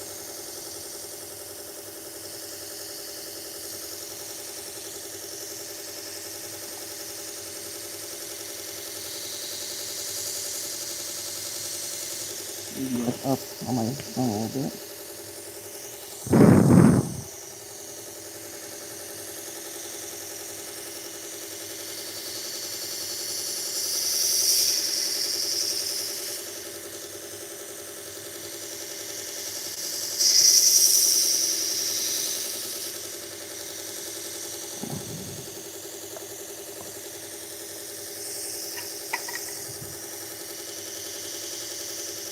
Yeah, so this huge bolster gets in the way, so I'm going to have to freehand this guy.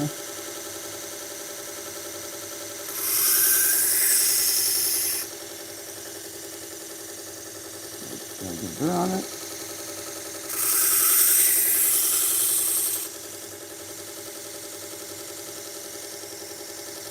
Yeah, burr.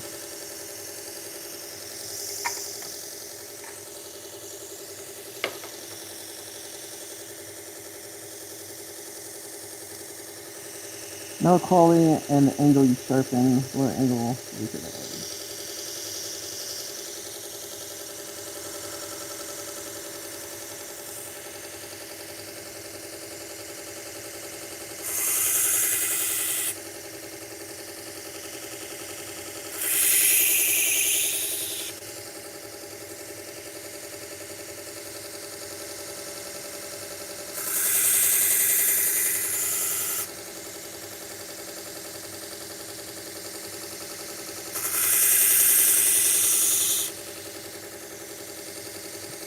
Well,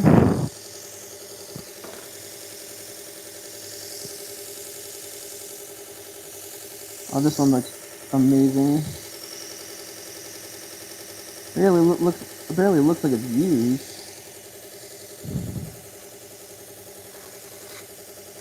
This is good.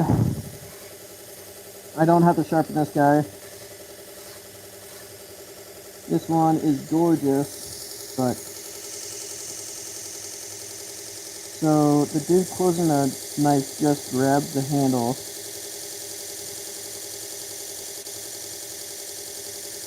Alright, Gabriel, I'll check out like that video after the live stream. This knife is good, I don't have to sharpen it. Wade, what's up? Do you keep swapping the sides until the bird comes up? If it doesn't come up, I alternate passes when I sharpen, Wade, because I don't want to create a giant burr. I don't want to create a giant burr, and it's going to be more difficult to remove. So I'm weakening like the burr with when I swap passes. So here, it's faster to go on one side, but when you alternate passes, you're slowly bringing like the burr up, and it won't be as prominent as if you just did one side until you brought a burr up. If that makes sense. It's slower because you have to rotate like a knife, but I think the end result is better. Does that make sense, buddy?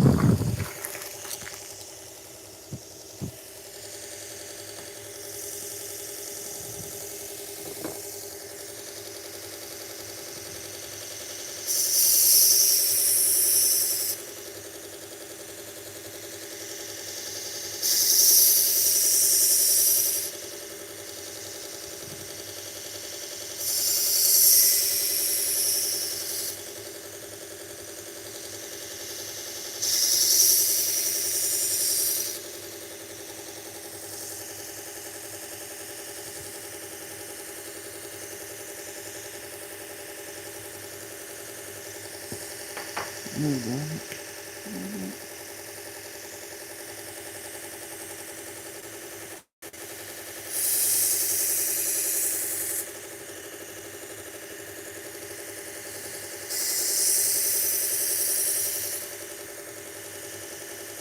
So I'm missing the burr right here and at the very tip.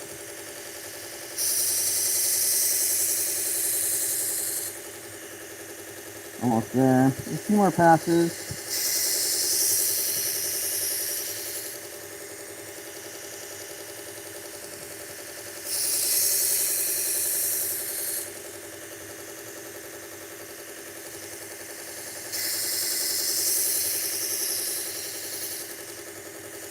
There we go.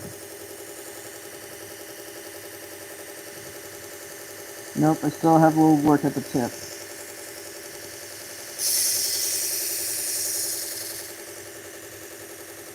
Getting there.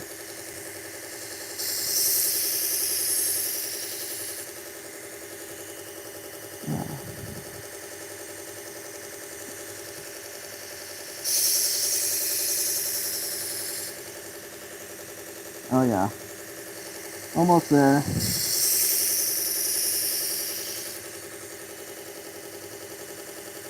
One more pass, and you got it. So this one was kind of difficult to create that burr at the very tip. It was just so thick. Perfect.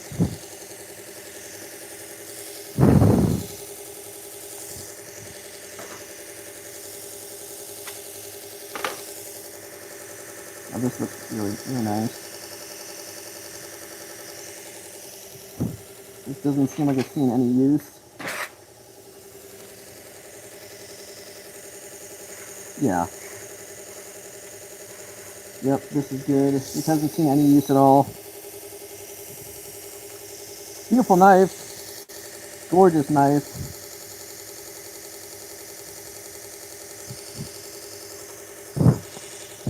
Just hasn't seen any use. Thanks, I just started on a work sharp belt sharpener a few months ago and was wondering because sometimes it's harder on knives than other tubular burr. Yeah, man. I mean, if you set the angle with a coarse belt with your X65 or whatever, at like 25 degrees, you can put a burr on very quickly, but it won't be as sharp. So, and just remember, the thicker the like the knife, the larger the burr is gonna be. But yeah, more expensive knives usually have harder seals, but I go alternating passes because if you just go on one side. So if you just go this side, this side, this side, you go for the burr is so big, it's gonna take so much longer to remove. So here, I'm alternating passes, and I'm weakening like the burr. So the burr will never be super big. I'm checking every time to make sure I'm hitting the apex or not. Are you freehanding or are you just using the pull-through sharpener?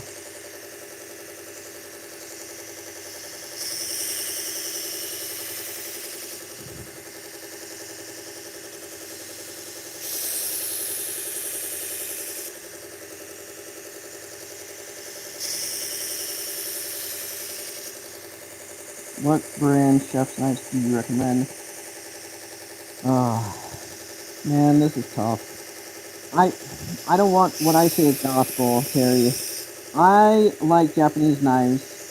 I have a Shun, and I love it. Problem is, they do lose their edge. The knife is so thin, and every Shun I've sharpened has some major chips on it. Mine doesn't. I don't know what people do, but every Shun I've sharpened has chips. I love the Damascus look of them. I love how thin they are. So that's my point of view.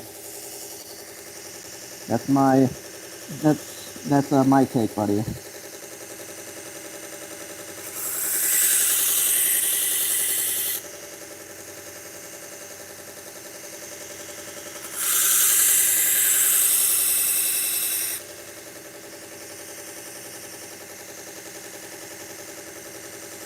But knives that I've seen come through here hold up pretty decent are Henkel's, Lustoff, but there's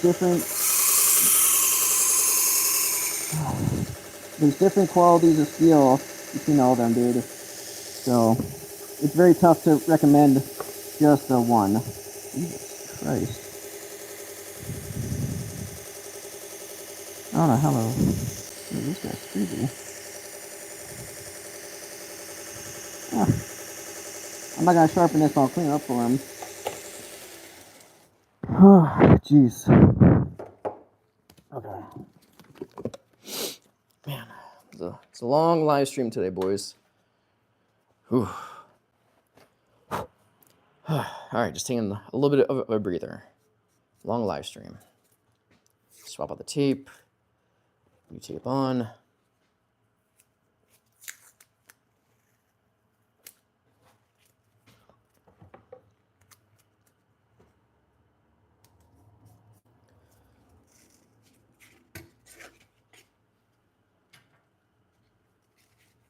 Going with the Trizac A30, which is 1200 grit. Just a few passes on each side. All right. Then we're pretty much almost done. I just have that machete to sharpen, and I think that's about it. But we'll test the edge on it.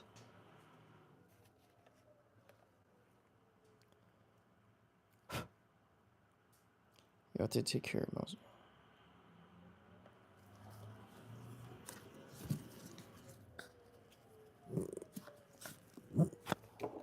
Alright. Let's get to it.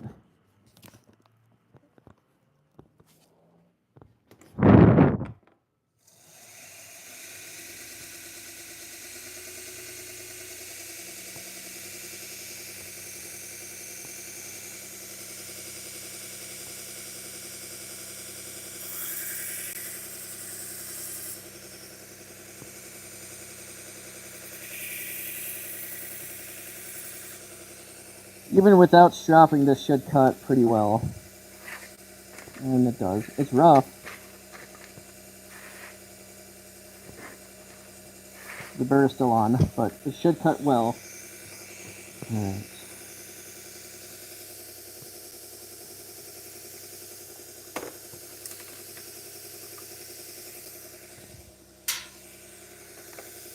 Wipe all these down for the customer.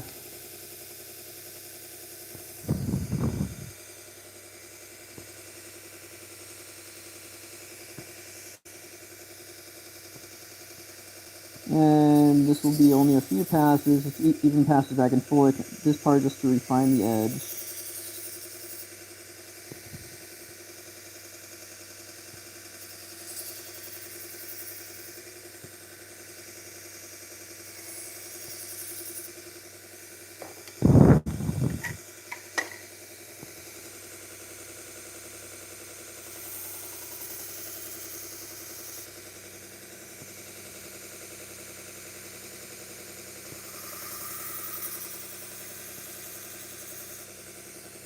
And even with the burr still on, this one should cut. I always want to double check freehanding just to make sure I'm hitting the apex. And did a good job. I appreciate you guys sticking around for this long live stream.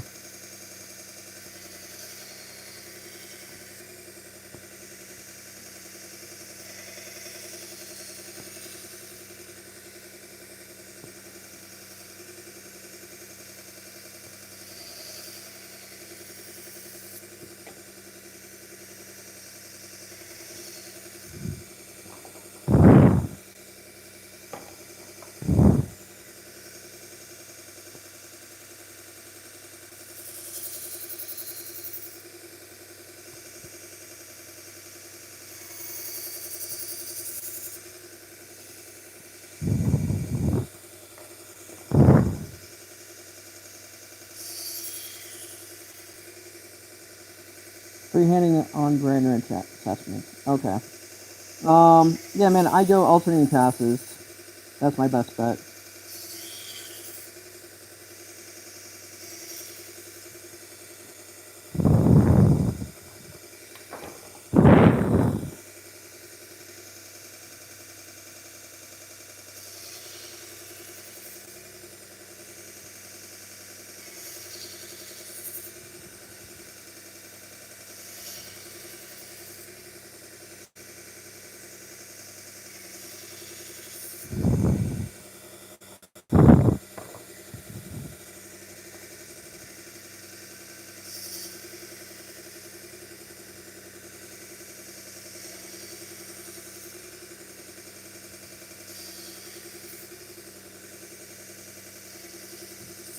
Alright.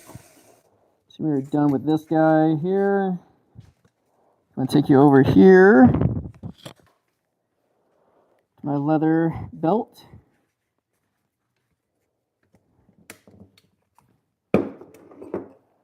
Alright.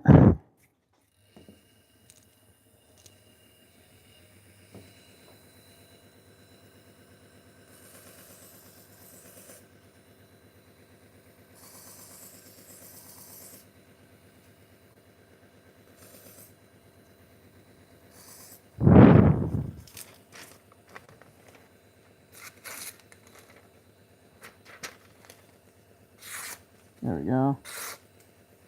Very good.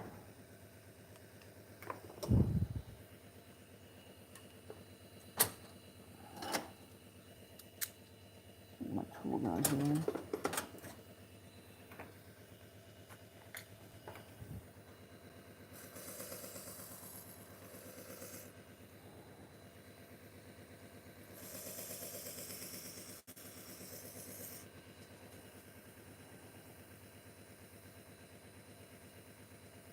Alright, hey Sleeping, thank you very much for checking in. I know this is a long live stream, guys, so lots of knives to sharpen. Thank you so much for checking it out.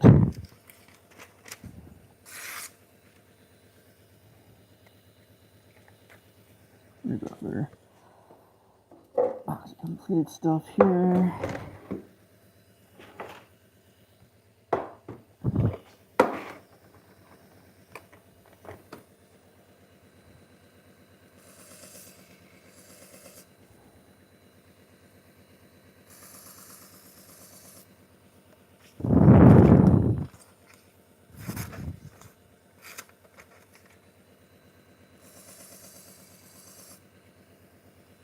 Running belts, all the same speed. I run my sharpening belts at 2,000 RPM, and I go slower on my leather belt around 14 to 1,500 RPM.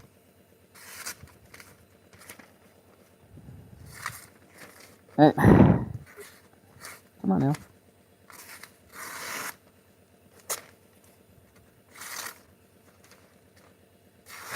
There we go.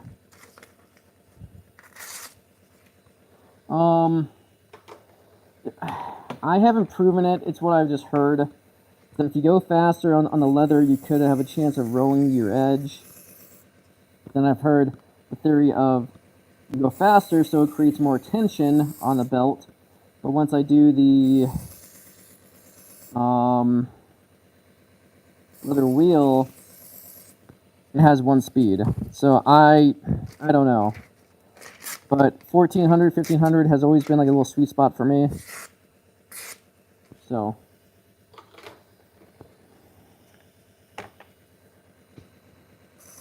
And I'm never pushing down hard on the leather belt.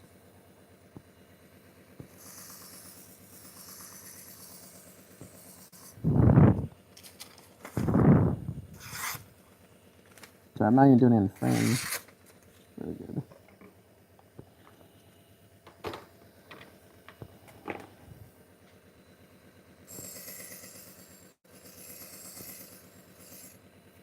Alright, I think I'm going to call it on the live stream after I'm done sharpening these. And then I'll... Gabo, I know my...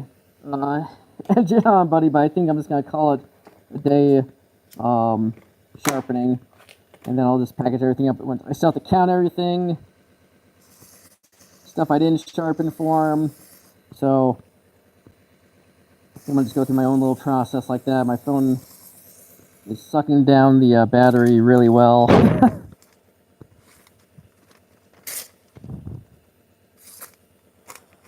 That new one.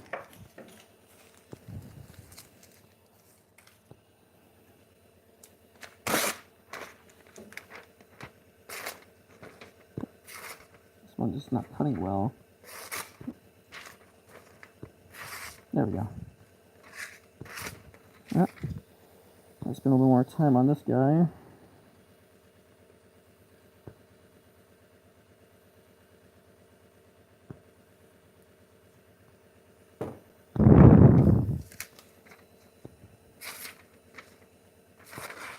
Okay, I'm about to resharpen this guy. Yeah, this one is not good. Alright.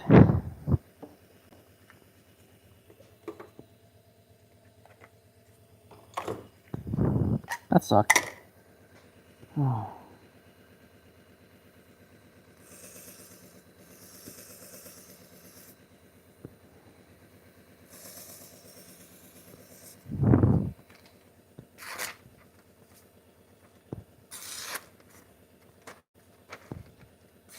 There we go.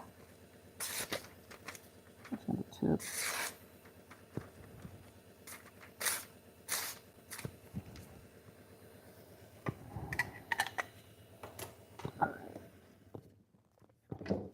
Oh, take my ear pro off.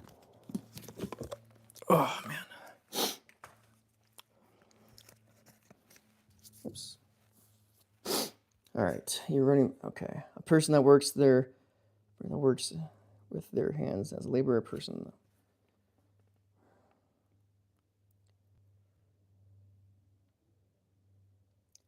Terry, thank you very much, man. I totally appreciate it. So, I do appreciate like the good words. I think I'm gonna call it on the live stream. I still have a few more things to do on this. Here, let me turn it around. So, yeah, the hair's a mess. This is the harness I'm using. Thank you guys very much. The phone is about to die, so I'm going to just hammer out the rest of these. And thank you guys very much. This is a very long live stream. Not too much fun stuff happening when I was cleaning up all the knives, but yeah, hopefully I showed you some cool things over here. Again, my name is Vinny, the knife guy in Reno, Nevada. If you have a chance, I do accept mail-in orders.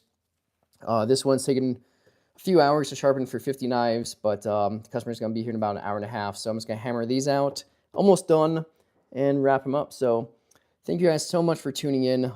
Terry, Gabo, thank you very much for finding that link for me.